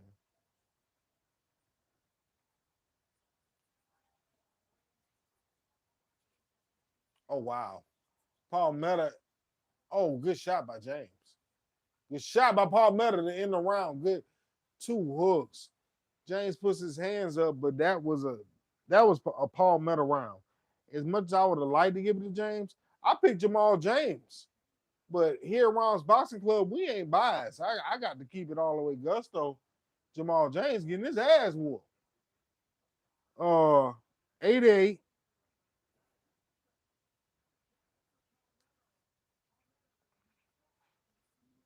All right. After 9 here at Rounds Boxing Club, we have it. Jamal James, 83. And Palmetto, 88. We're heading to the final round of this bout. This should be a unanimous decision. Jamal James has done good work in this fight, but there's a horrible game plan on his team's part.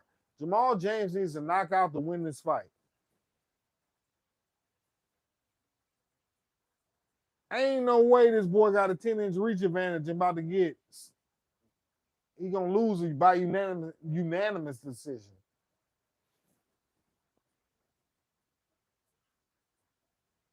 They fighting at 147. Man, this guy gonna be in trouble.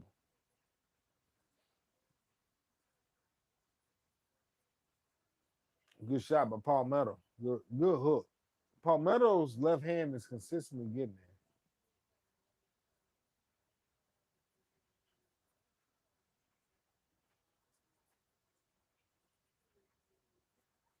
Oh, good shots.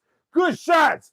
Oh, my goodness. Jamal James comes forward with a wonderful 4-punch combination. Palmetto takes him. Palmetto took some good shots just now. We're a minute down in the last round. And this is exactly what Jamal James needs. He needs to finish strong. Before Palmetto comes in and make those deposits to the body, Jamal James has to leave it all on the table here. It's a minute and 35 seconds left. You got a minute and 30 left in this fight. Jamal James got to leave it all the way out there. Not saying sell out and just start punching because it's how you get hit with stuff. But you almost got to go for broke if you're trying to win this fight, as far as our scorecards are concerned.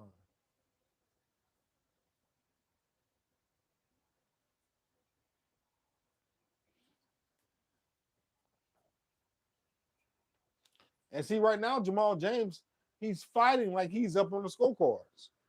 He's barely punching. So that shows me that he's tired.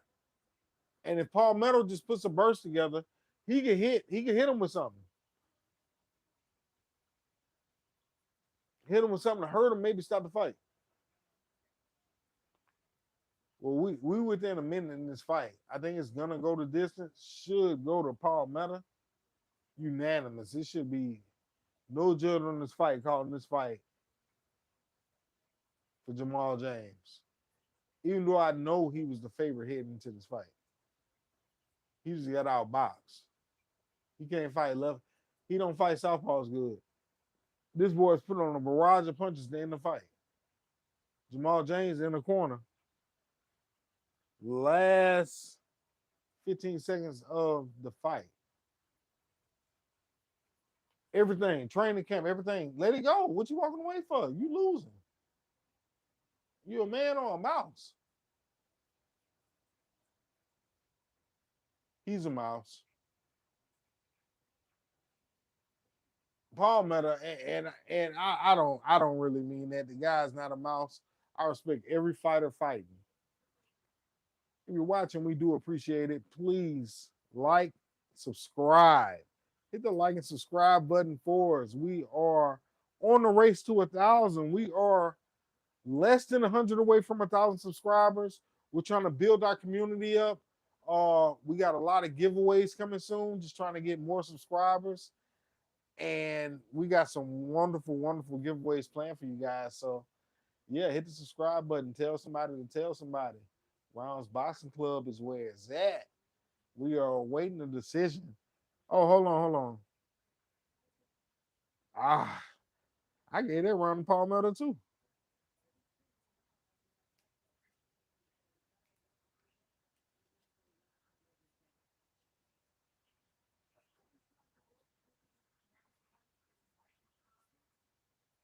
Oh, that's crazy. Let's see.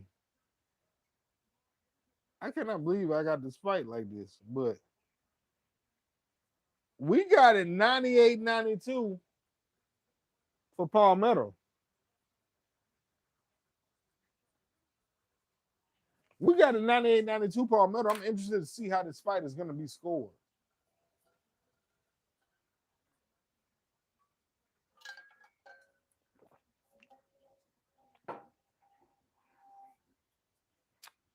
I almost gave it around the.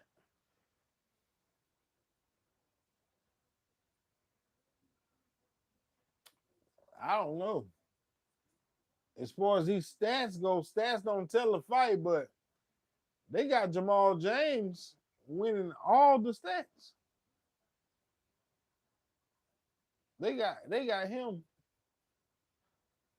I don't know, man. I thought Paul Meadow did a good job in this fight. I thought he won the fight. Let's see. Hey, drop down in the comment section. Who y'all think won this fight? Mickey McDaniel, what up? What you say, Mick? You watching the fight? The fight is on right now. Showtime, man.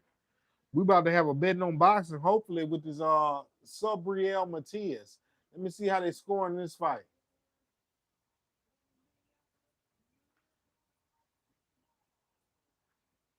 Jamal James. They gave it to Jamal James.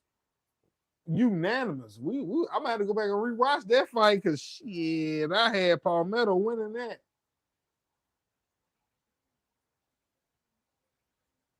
Hey, good fight. That's who I originally picked to win anyway. But me watching the fight, I didn't see him winning, not unanimously. I don't know. Yeah, Buddy got robbed, man. If you were watching that fight, Paul Meadow was doing some good work. The rounds that Palmetto won were more decisive. The rounds that Jamal James won, they were swing rounds. They could have went either way. I thought Palmetto won that fight, but it's boxing.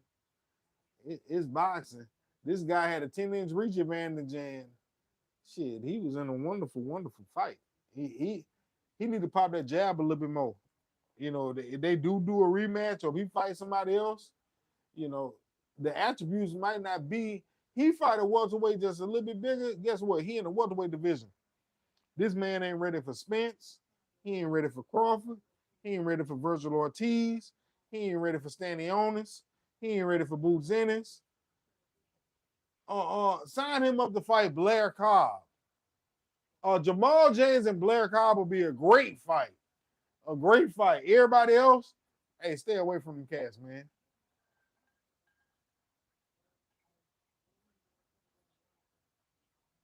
He ain't even confident in his performance. Listen to what he was talking about.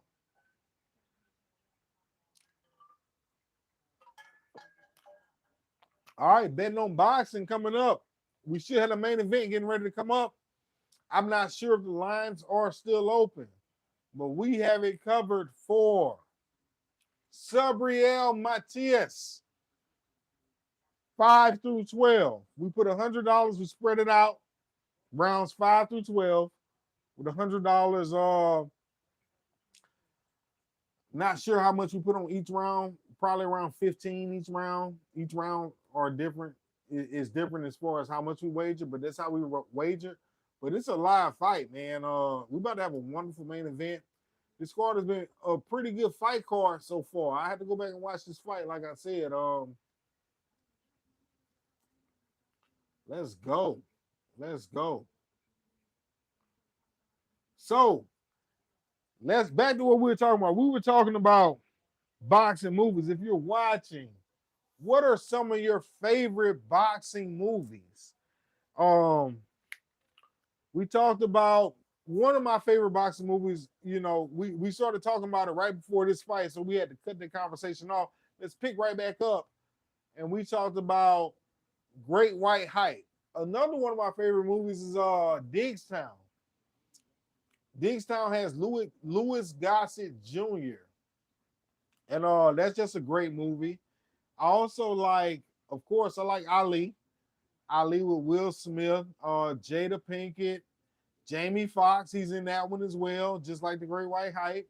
My man, Lights Out, James Toney. He's in that movie. Another good boxing movie was The Southpaw. Have y'all seen The Southpaw? If you haven't seen The Southpaw, it's not based on a real boxer or anything, but it's just a wonderful storyline. That's a great storyline. I like Southpaw. I like Hurricane. I like Hurricane. Hurricane Reuben Carter, I believe was his name, but that was a good movie. What's the name of the movie? Was that Undisputed? No, that was actually called Hurricane, I think. Yeah, that was Hurricane. Hurricane was with Denzel Washington. That's a great movie. Denzel Washington did a good job in the movie. He played Reuben Hurricane Carter. I believe he was in prison, wrongfully in prison. And the story was just about his boxing career and being wrongfully in prison. Boom, boom, bam, bam, bam.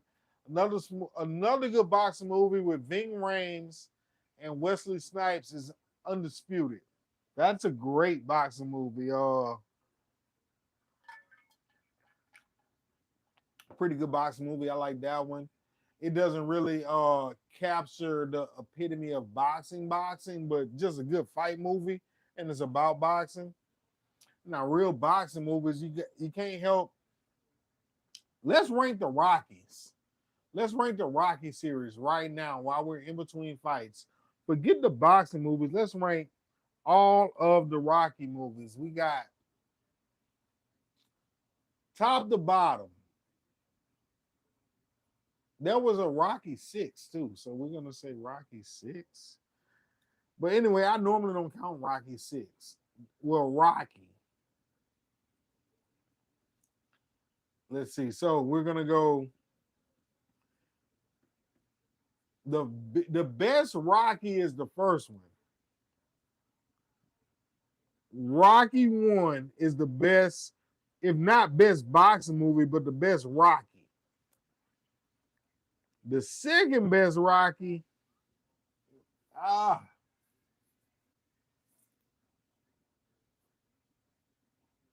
is 3. I love Rocky 2 to come second, but the storyline in 3 with Mr. T, with Mick dying, Rocky had been fighting all these paper champs. He ain't really fighting nobody, and Mr. T pitying the fool, and he giving a prediction of pain for the fight. Shit, give me Rocky number 3 as the second best Rocky. Third best, we're gonna go Rocky 2. The sequel to Rocky was the third best. All right. Rocky 4 was good too. Shit. But I'm gonna give that one number 4. So we're gonna go Rocky 4. Rocky 4 was the fourth best Rocky. They almost in. Then give me Rocky 6 at number 5. And Rocky 6 was good. That was with Antonio Tarver. And Rocky 5 with Tommy Morrison and that fake ass Don King. I can't think of his name right now. You hit me and I'll sue.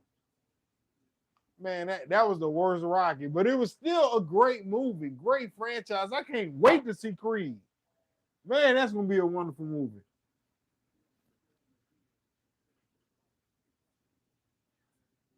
Subriel Matias.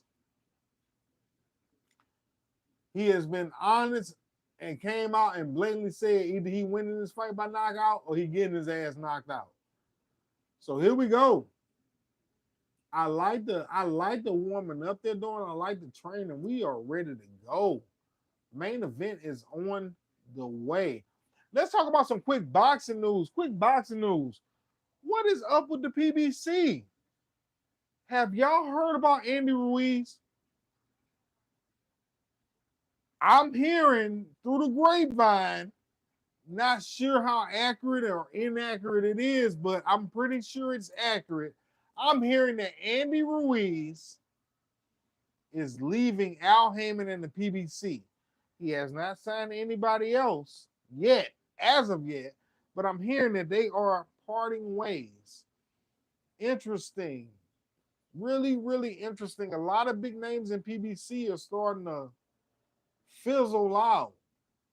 Has anybody seen Jamal Charlo? What is going on with the PBC? But I'm hearing that Andy Ruiz is leaving Premier Boxing Champions. So does that mean that the potential fight with Deontay Wilder is still on? Or is it on to the next for Wilder? Because there are a lot of talks about Deontay Wilder fighting Francis Ngannou. I don't know. I don't know if that'll happen or not. Hopefully not. I want to see him box. I don't want. If Nagano's gonna come box, he don't need to box Deontay Wilder's first fight. Shit, or maybe he could fight Wilder's first fight. I think he should get a tune-up fight. I don't think he should fight Wilder's first fight. Not in the boxing ring. Maybe eventually. Maybe it's a good fight. But I'm just wondering what's going on with the PBC. You got Andy Ruiz leaving. You got Big Charlo. Big Charlo, I mean, shit, he's the WBC champ at 160 pounds. But he ain't fought. When the last time Big Charlo fought? We going on 2 years. Can we strip him? And I'm a big fan. I'm a big fan of Big Charlo. Hey man, if you ain't gonna fight, man, get that belt up. Let somebody else fight for it.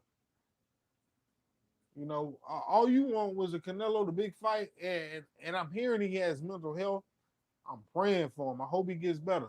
But while you getting through your little mental issues or whatever, hey man, get a belt. Let somebody else fight for the belt. Go get your shit together and come back. You know, you holding up progress, buddy. Straight up and down the street. Now, beautiful part about this main event. Let's get to this main event. Subriel Matias, he got shot at by two individuals, and the two individuals, they obviously either had two guns in each hand. Well, I mean, one gun in each hand, but either there was four guns between two people, or they had automatic guns and they shot at him, and it was 30 to 40 shots. He was hit twice. And you know, he's still boxing. And you gotta love stories like that. But one thing about fighters who have stories like that, the mental capacity. Boxing, boxing is more mental than anything, first of all. You know, once you get that physical aspect together, then it's mental, right? You know, if both fighters are in the same amount of shape, the smarter fighter wins. Who can be smarter in the fight? Y'all in the same amount of shape. Now, if you ain't in no shape, maybe this fighter come in who in shape beat you, and you can have the mental capacity. So, you know, you want to be in shape. That's the biggest thing. But your mental, and that's part of your mental. Being in shape is part of your mental in boxing. And we're not far from the ring walks in this fight.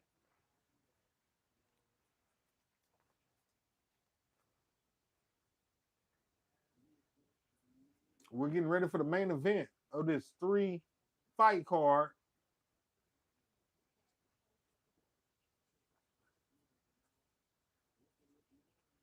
Not far from the ring walks. And speaking of ring walks, who are some of you all's favorite fighters you like to see walk to the ring?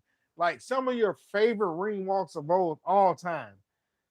Drop down in the comment section. Let me know what fighters you like to see come to the ring. The ring walks, I'm gonna be honest, the ring walks are like probably my favorite part of fights, especially big fights. I love ring walks.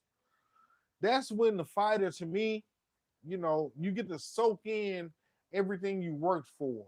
Once you get in the ring, that's pretty much the fight. Even once you step foot in them ropes, it's a different animal. Your hearing change.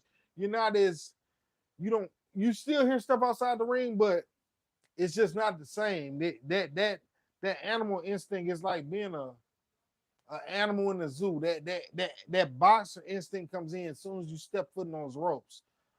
But before you walk out, you hear that crowd roaring. You probably could soak that in for the 10 seconds if you want to. Some fighters get nervous. Some fighters soak it up and it gives them adrenaline. Some fighters have to hurry up and get in the ring to make them feel comfortable. But the ring walks are always my favorite part. Um, Jimmy Lennon, he's announcing the fighters, the combatants are getting ready to come to the ring for our main event.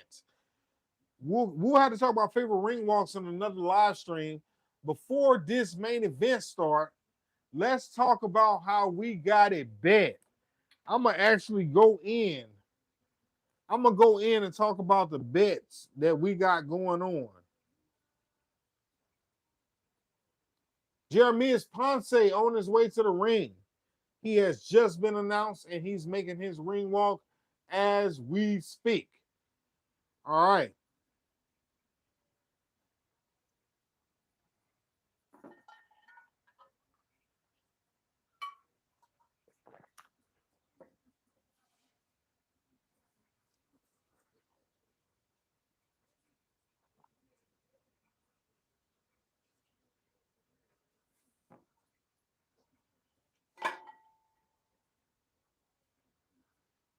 All right.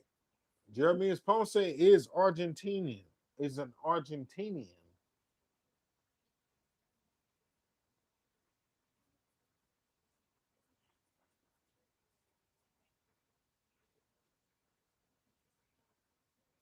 Let's see if we can log in. I want to tell you all how we got this fight bet. Hopefully, we have a betting on boxing coming your way next week, very soon, on the next episode of the 13th round.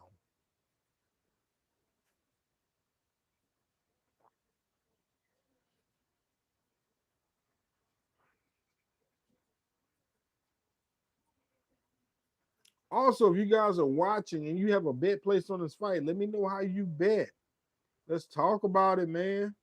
Let's talk about it. What bets we got going on? Jeremias Ponce getting ready to take on Subriel Matias.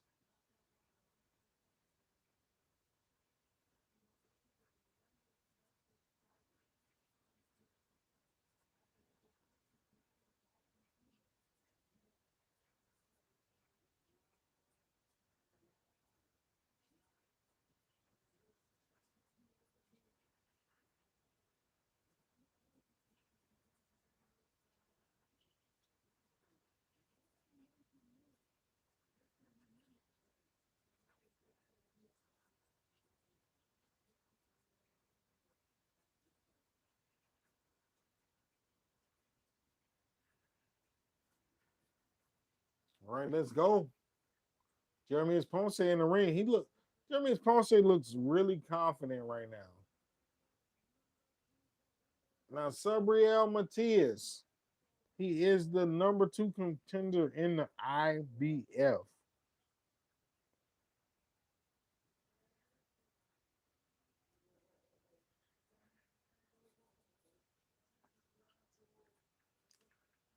All right.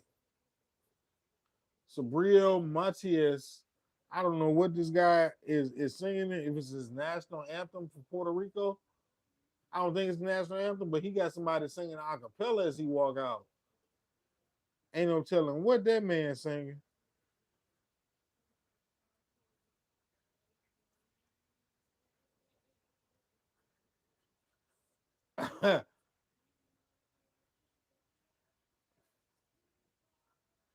I tell you what, whatever he's singing it with passion. And these people from Argentina in the crowd, they waving their flag like he's saying that for them. That man singing it for Puerto Rico. Puerto Rico.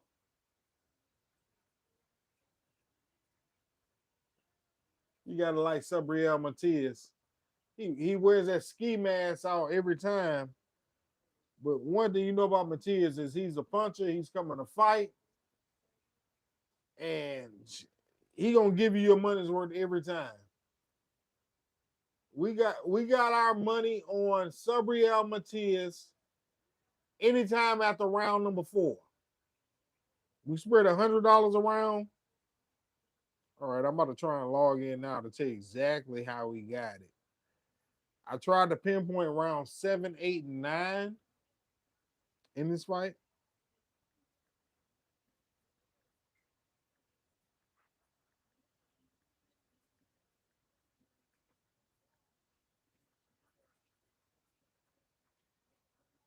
All right, this is Matias' first world title bout.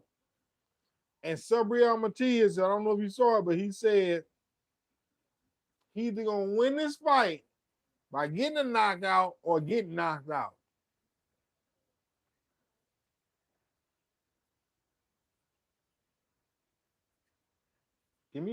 I got Matias. I know. I probably should have covered my ass with Ponce, but I feel like Subriel Matias.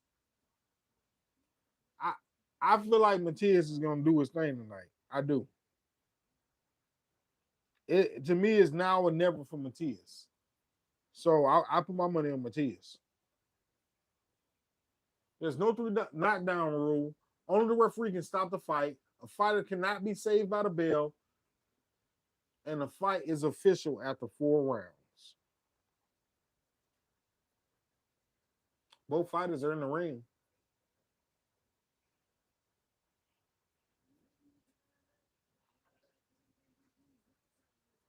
Three nine, 4 8. Trying to log in to my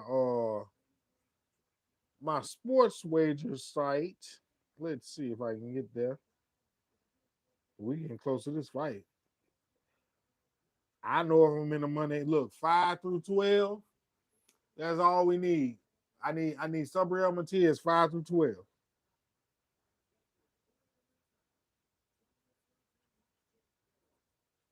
Ponce don't look like he. Ponce looks really dry. He look bone dry. He don't look like he warmed up too much. Now they ain't all. Sometimes fighters just don't look like they warmed up and they good and warm. But that man don't got a sweat on his body. He ain't perspiring at all. Pores ain't even open.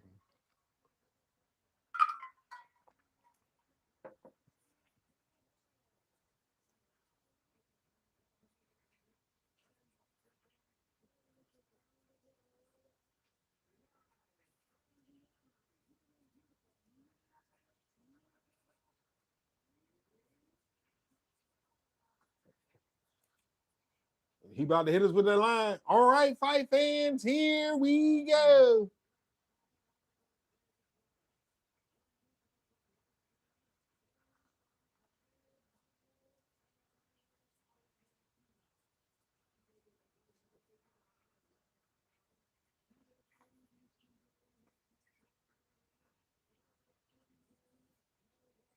All right.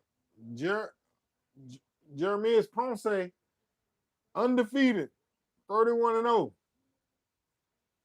And we got our money against them.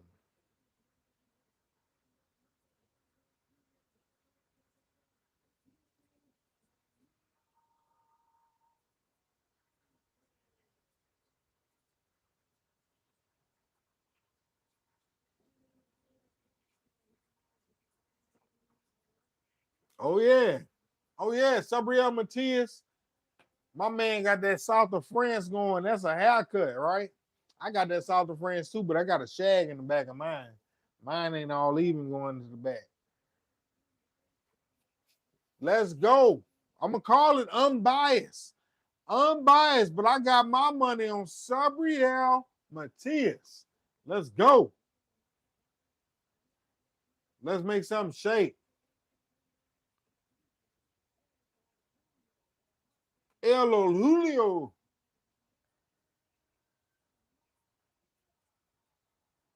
Subriel Matias. All right.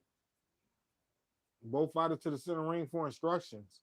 We are closing in on the opening bell. Let's go. Like and subscribe if you are watching. It is time to go. We are here. Let's rock and roll, baby. Both fighters touch gloves and are going to their respective corners, and they are clearing out the ring. We are seconds away from our opening bell here tonight for our main event on this Showtime card of Jeremias Ponce versus Subriel Matias. All right, waiting on referee signal for the bell. There's the bell. Round one has just started. Both fighters in the middle of the ring.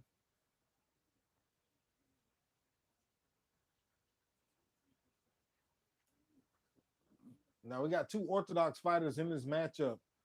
Good double jab, triple jab by Ponce. Ponce, good jab to the body. Ponce, and he's doing the right thing. Ponce needs to get started early in this fight.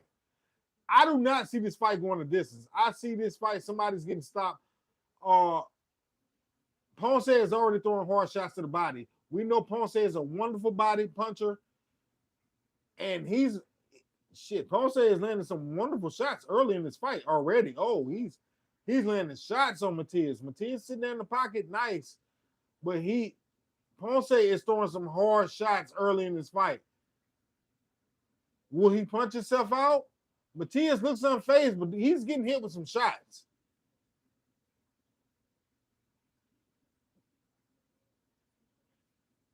Matias is looking very, very calm early in this fight. He's not really letting his hands go.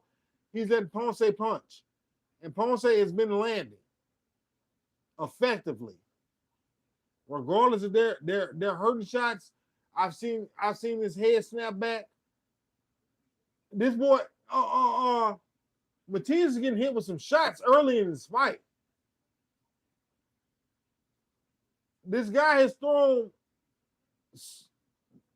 52 punches, and we're halfway through round number 1.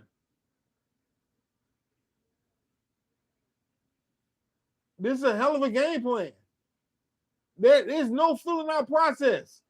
Ponce came to fight. I don't know. Matias is getting hit with shots. And he's staying calm. Matias is tough as hell. Good left hook from Ponce. This is going to be a fight. I do not see this fight seeing the final bell.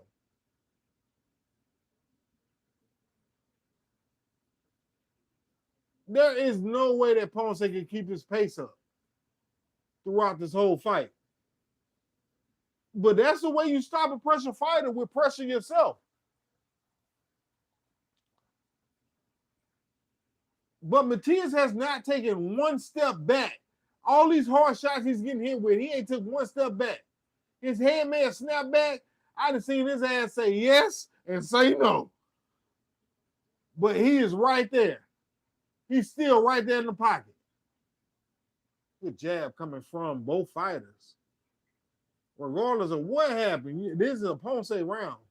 He made sure he came out and won round number 1. That's the end of round number 1. That is definitely a Ponce round. Damn, he came to fight. Shit. Excuse my language, mama. This joker here, we got the cheese up, and Ponce coming with it. Ponce, and we got Matias.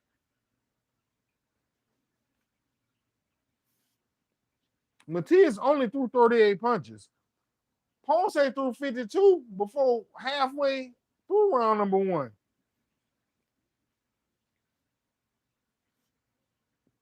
Oh, yeah, we got a good fight going right now. Here at Rounds Boxing Club, after 1 round, we have it. Jeremias Ponce, 10. Subriel Matias, 9. Hell of a round. Hell of an opening round for Jeremias Ponce. Let's go.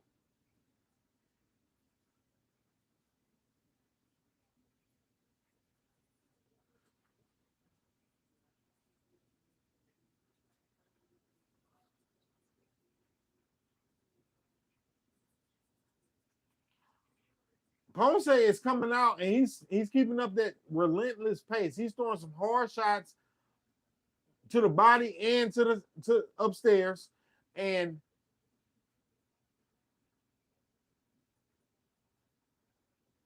Matias is starting to get through landing shots. Matias is very accurate so far in this fight. He's just not throwing as many punches, and maybe that's Ponce's good double uppercut by Matias. Maybe that's him in his corner's game plan is just to outpunch Matias in this fight. Not a bad game plan, but shit, that's how you punch yourself out. Good shots coming from both fighters. Matias, this is gonna be a hell of a fight.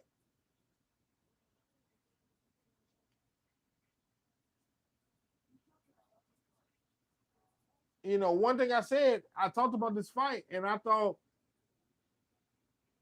the advantage that Matias had was his work rate on Ponce. Well, Ponce is putting that work rate in. That's the equalizer, but it seems that Matias can take his hard shot. Can Ponce take Matias' hard shot as we're watching this fight?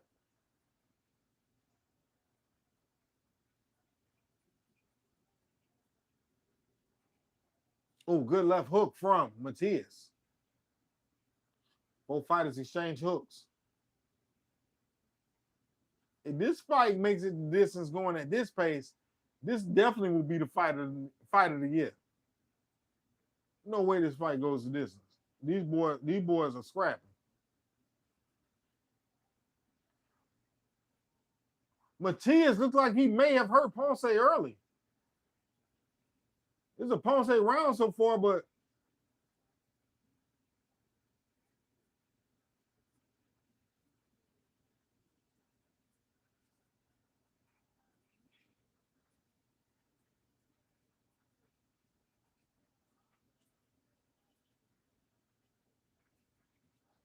This Ponce is putting some good. Oh, good. Both fighters exchange hooks.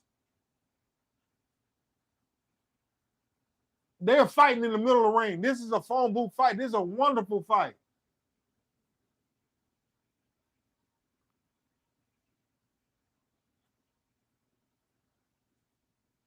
Oh man, we in the second round. Shit, that was a hell of a round. Man, they are fighting. They fighting. Shoot. Woo! I got to keep it real and get that round to Ponce, but Matias, I don't know. How y'all scored that round? Man, it's a hard round to score. For the sake of boxing, I got for the sake of boxing this one. That was a swing round. I'm going to give it, no, I ain't no for the sake of boxing. I'm going to call it what it is. That's a Ponce round.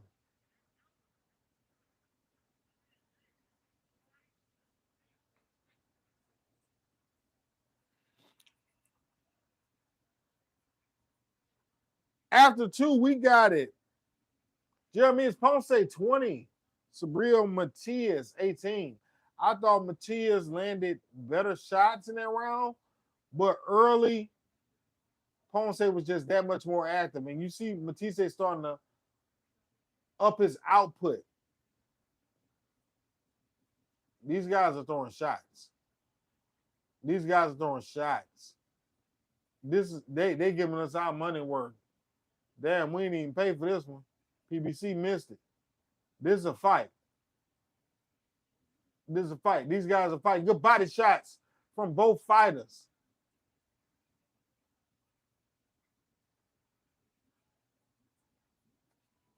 Matias is starting to land good shots, good defense.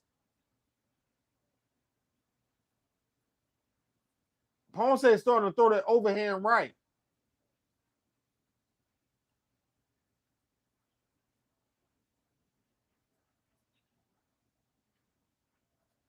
Ponce, nice 3-punch combination to the body. Nice 2 punches. He ripped to the body.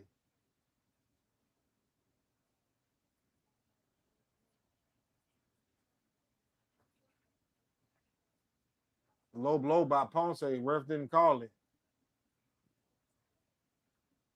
Matias looking real tight in his defense. And Ponce is throwing hard shots and throwing a lot of hard shots early. They don't seem to be affecting Matias, but Matias is losing these rounds based off output. Can Ponce keep this up?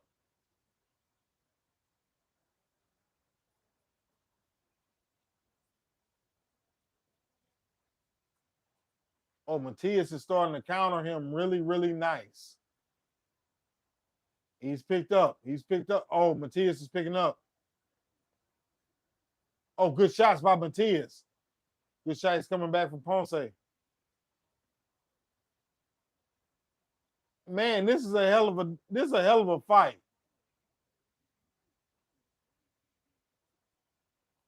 Matisse doubling up on the hook. Right back to the body. This is a hell of a fight. Both fighters fighting this fight right in the phone booth. Now, Ponce looks like he's slowing down. He's not throwing as many punches. And Matias, I think he's just waiting to get in the later rounds. But Ponce is doing a good job of stealing rounds early. This round is still anybody's round with 15 seconds left.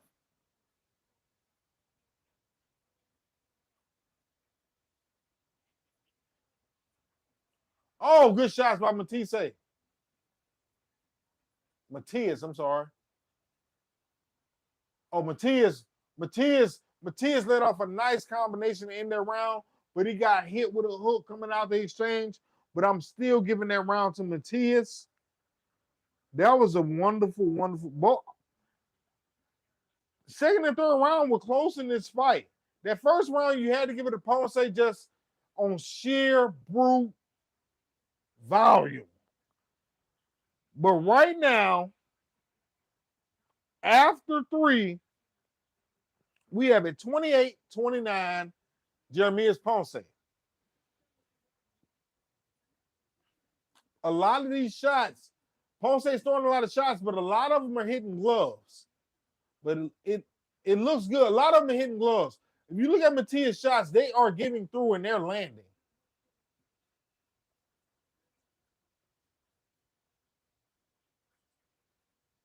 Oh, yeah, it's a fight. It's a fight. We seconds out. That's the bell. We are in round number 4. Both fighters said this fight won't go to the final bell, and shit, I believe him.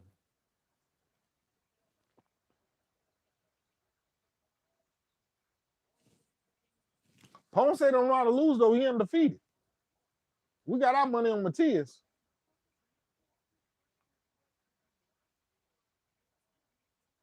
Oh, good shots by Matias. Matias really starting to come on. Oh, good double uppercut from Matias. They are throwing at a frantic rate. Good 2 shots from Ponce. They're throwing at a frantic rate.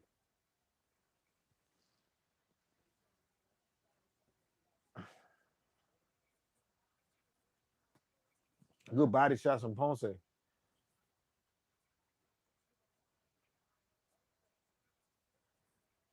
Matias landed a good shot just now.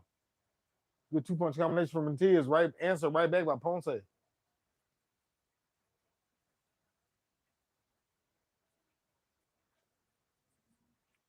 Oh, good shots by Matias. Good shots by Matias. Good shots by Matias. Matias is starting to put in good work. I mean, Ponce is landing, but Matias is putting in combinations when he's landing. 3 and 4 punch combinations. Good 2-shot combination by Ponce. Ponce putting in good deposits to the body. But Matias is working. Good shot to the body, Matias.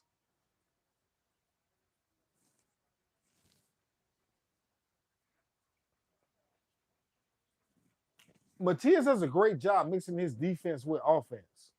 He knows when and when not to. And punching, we're talking about. He knows when to punch and when not to punch. Like, as frantic as these guys are punching, both of them are doing a good job of not getting hit in the exchange. They're only getting hit when the other one is working.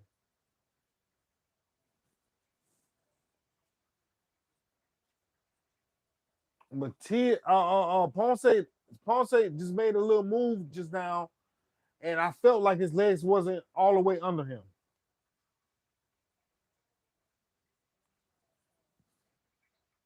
This is a tight round, but I got Matias winning this fight just off combination punching, and he's doing a good job blocking the shots, blocking Ponce's shot. Good shots by Matias, just like that, right there. He's starting to break Ponce down. That's the end of the round. That's a Matias round. Oh hell yeah! I'm loving this fight.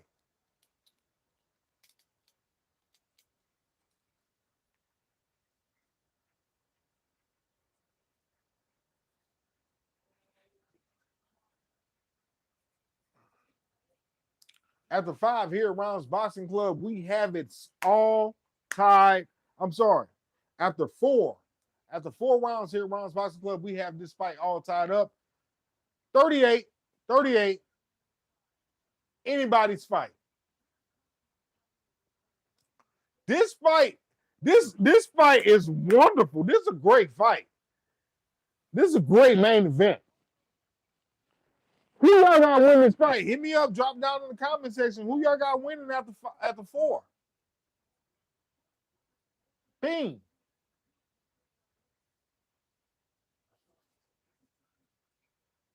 Right back to it. Round number 5. We are in the money rounds here at Rounds Boxing Club.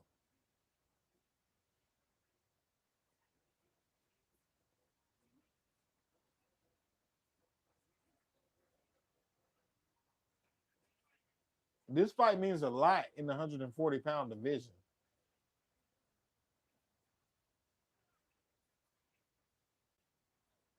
One thing about these two fighters, they throw a lot of punches for 140. Regis is a champion. Regis Prograis is a champion that, you know, is a WBC champion at 140, but his punch output is nowhere near these guys. But Regis is a very strong fighter as well. All right, they got the fight tied as well.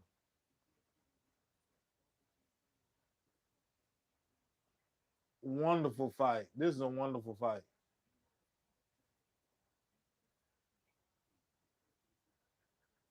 Oh, good two-shot combination from Ponce. Both fighters have been landing shots, but it's such a frantic and forensic, crazy pace to where it's hard. There's no way I can call every shot. Ponce landed a good two-punch combination. Ponce landed a three-punch combination. Matias on the ropes. Matias landing a four-punch combination. Matias starting to work to the body. Matias has a tighter defense. And Ponce is starting to slow down. And the reason I say he's starting to slow down because he's starting to throw heavier punches and they're not as many. He's not throwing as many punches and they're heavier. So when he's missing, he's starting to look off balance because he ain't stepping when he's punching.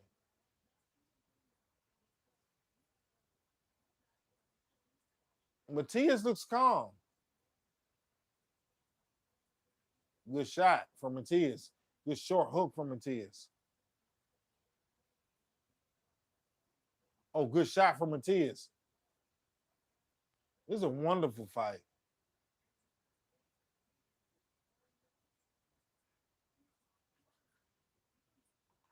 "25 seconds left in round number 5. Right now, this is definitely a Matias round. Matias got him hurt. Matias put him on the ground. Oh, yeah. First knockdown of the fight. Ponce is down in round number 5. 10 seconds left to go in round 5. He gets up. Referee calls him back together. Last 5 seconds of round number 5. Ponce is hurt. That's a 10-8 round. That is a 10-8 round. 4. Subriel Matias.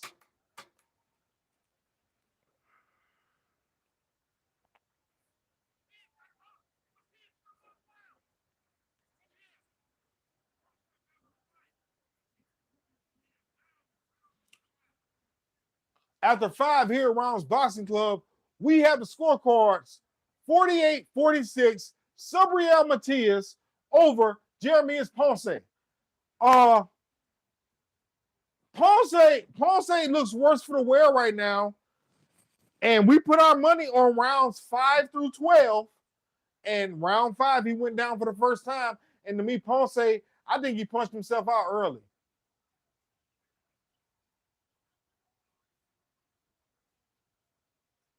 That's it. The fight is over. He quit. The man quit. The fight over. Subriel Matias after 5. Look for a betting on boxing, baby. We just hit that thing. Betting on boxing. We in the paint.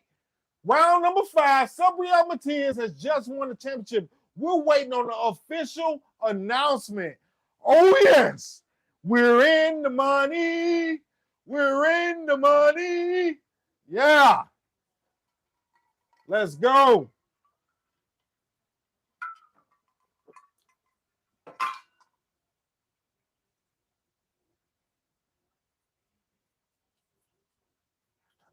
Look, he must have punched himself out.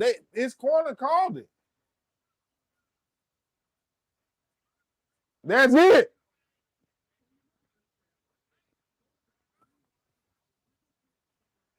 Matias broke him down. Matias broke him down. That was woo. Boy, we almost ain't win that. Shit, we bet on round 5 as well. He won that in round 5. Matias, I don't know what happened. That's a weird stoppage to the fight because they made it to the end of the round.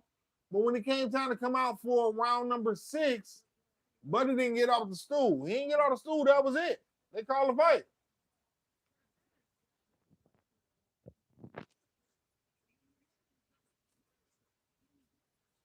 Damn.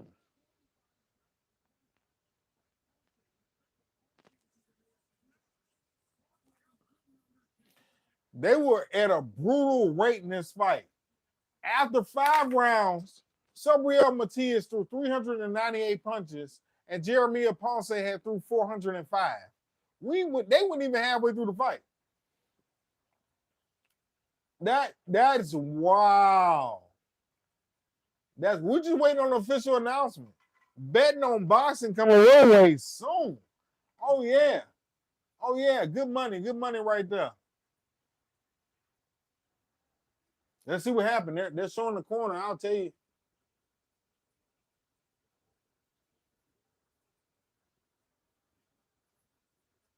He quit. He shook his head no. Ponce said he wasn't coming out. That was it. He felt some power. I don't know if he got a broken rib, a broken bone somewhere, but he retired on the stool.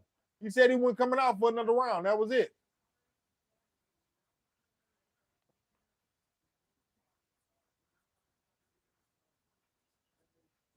His dad pulled the plug. The trainer.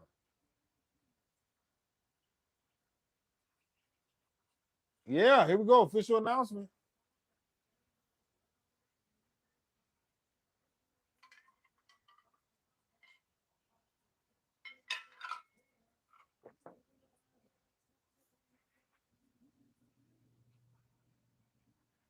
IBF. We'll get the IBF, baby. The new IBF. Champion of the world. Subriel Matias. And he just won us some money. Oh, yes, my man. Shout out to Subriel Matias. Shout out for Premier Boxing Champions.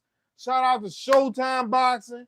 And shout out to you all for watching this live stream with us here at Rounds Boxing Club. We do appreciate it. Tomorrow, be on the lookout. I will make an announcement if we will be going live for the Jake Paul and Tommy Fury fight. If you don't see an announcement, we won't be going live, but we will be in tune to the fight. We got a new 13th round coming to you very, very soon. We do appreciate you watching. And as always, like, subscribe, protect yourself at all times. Peace.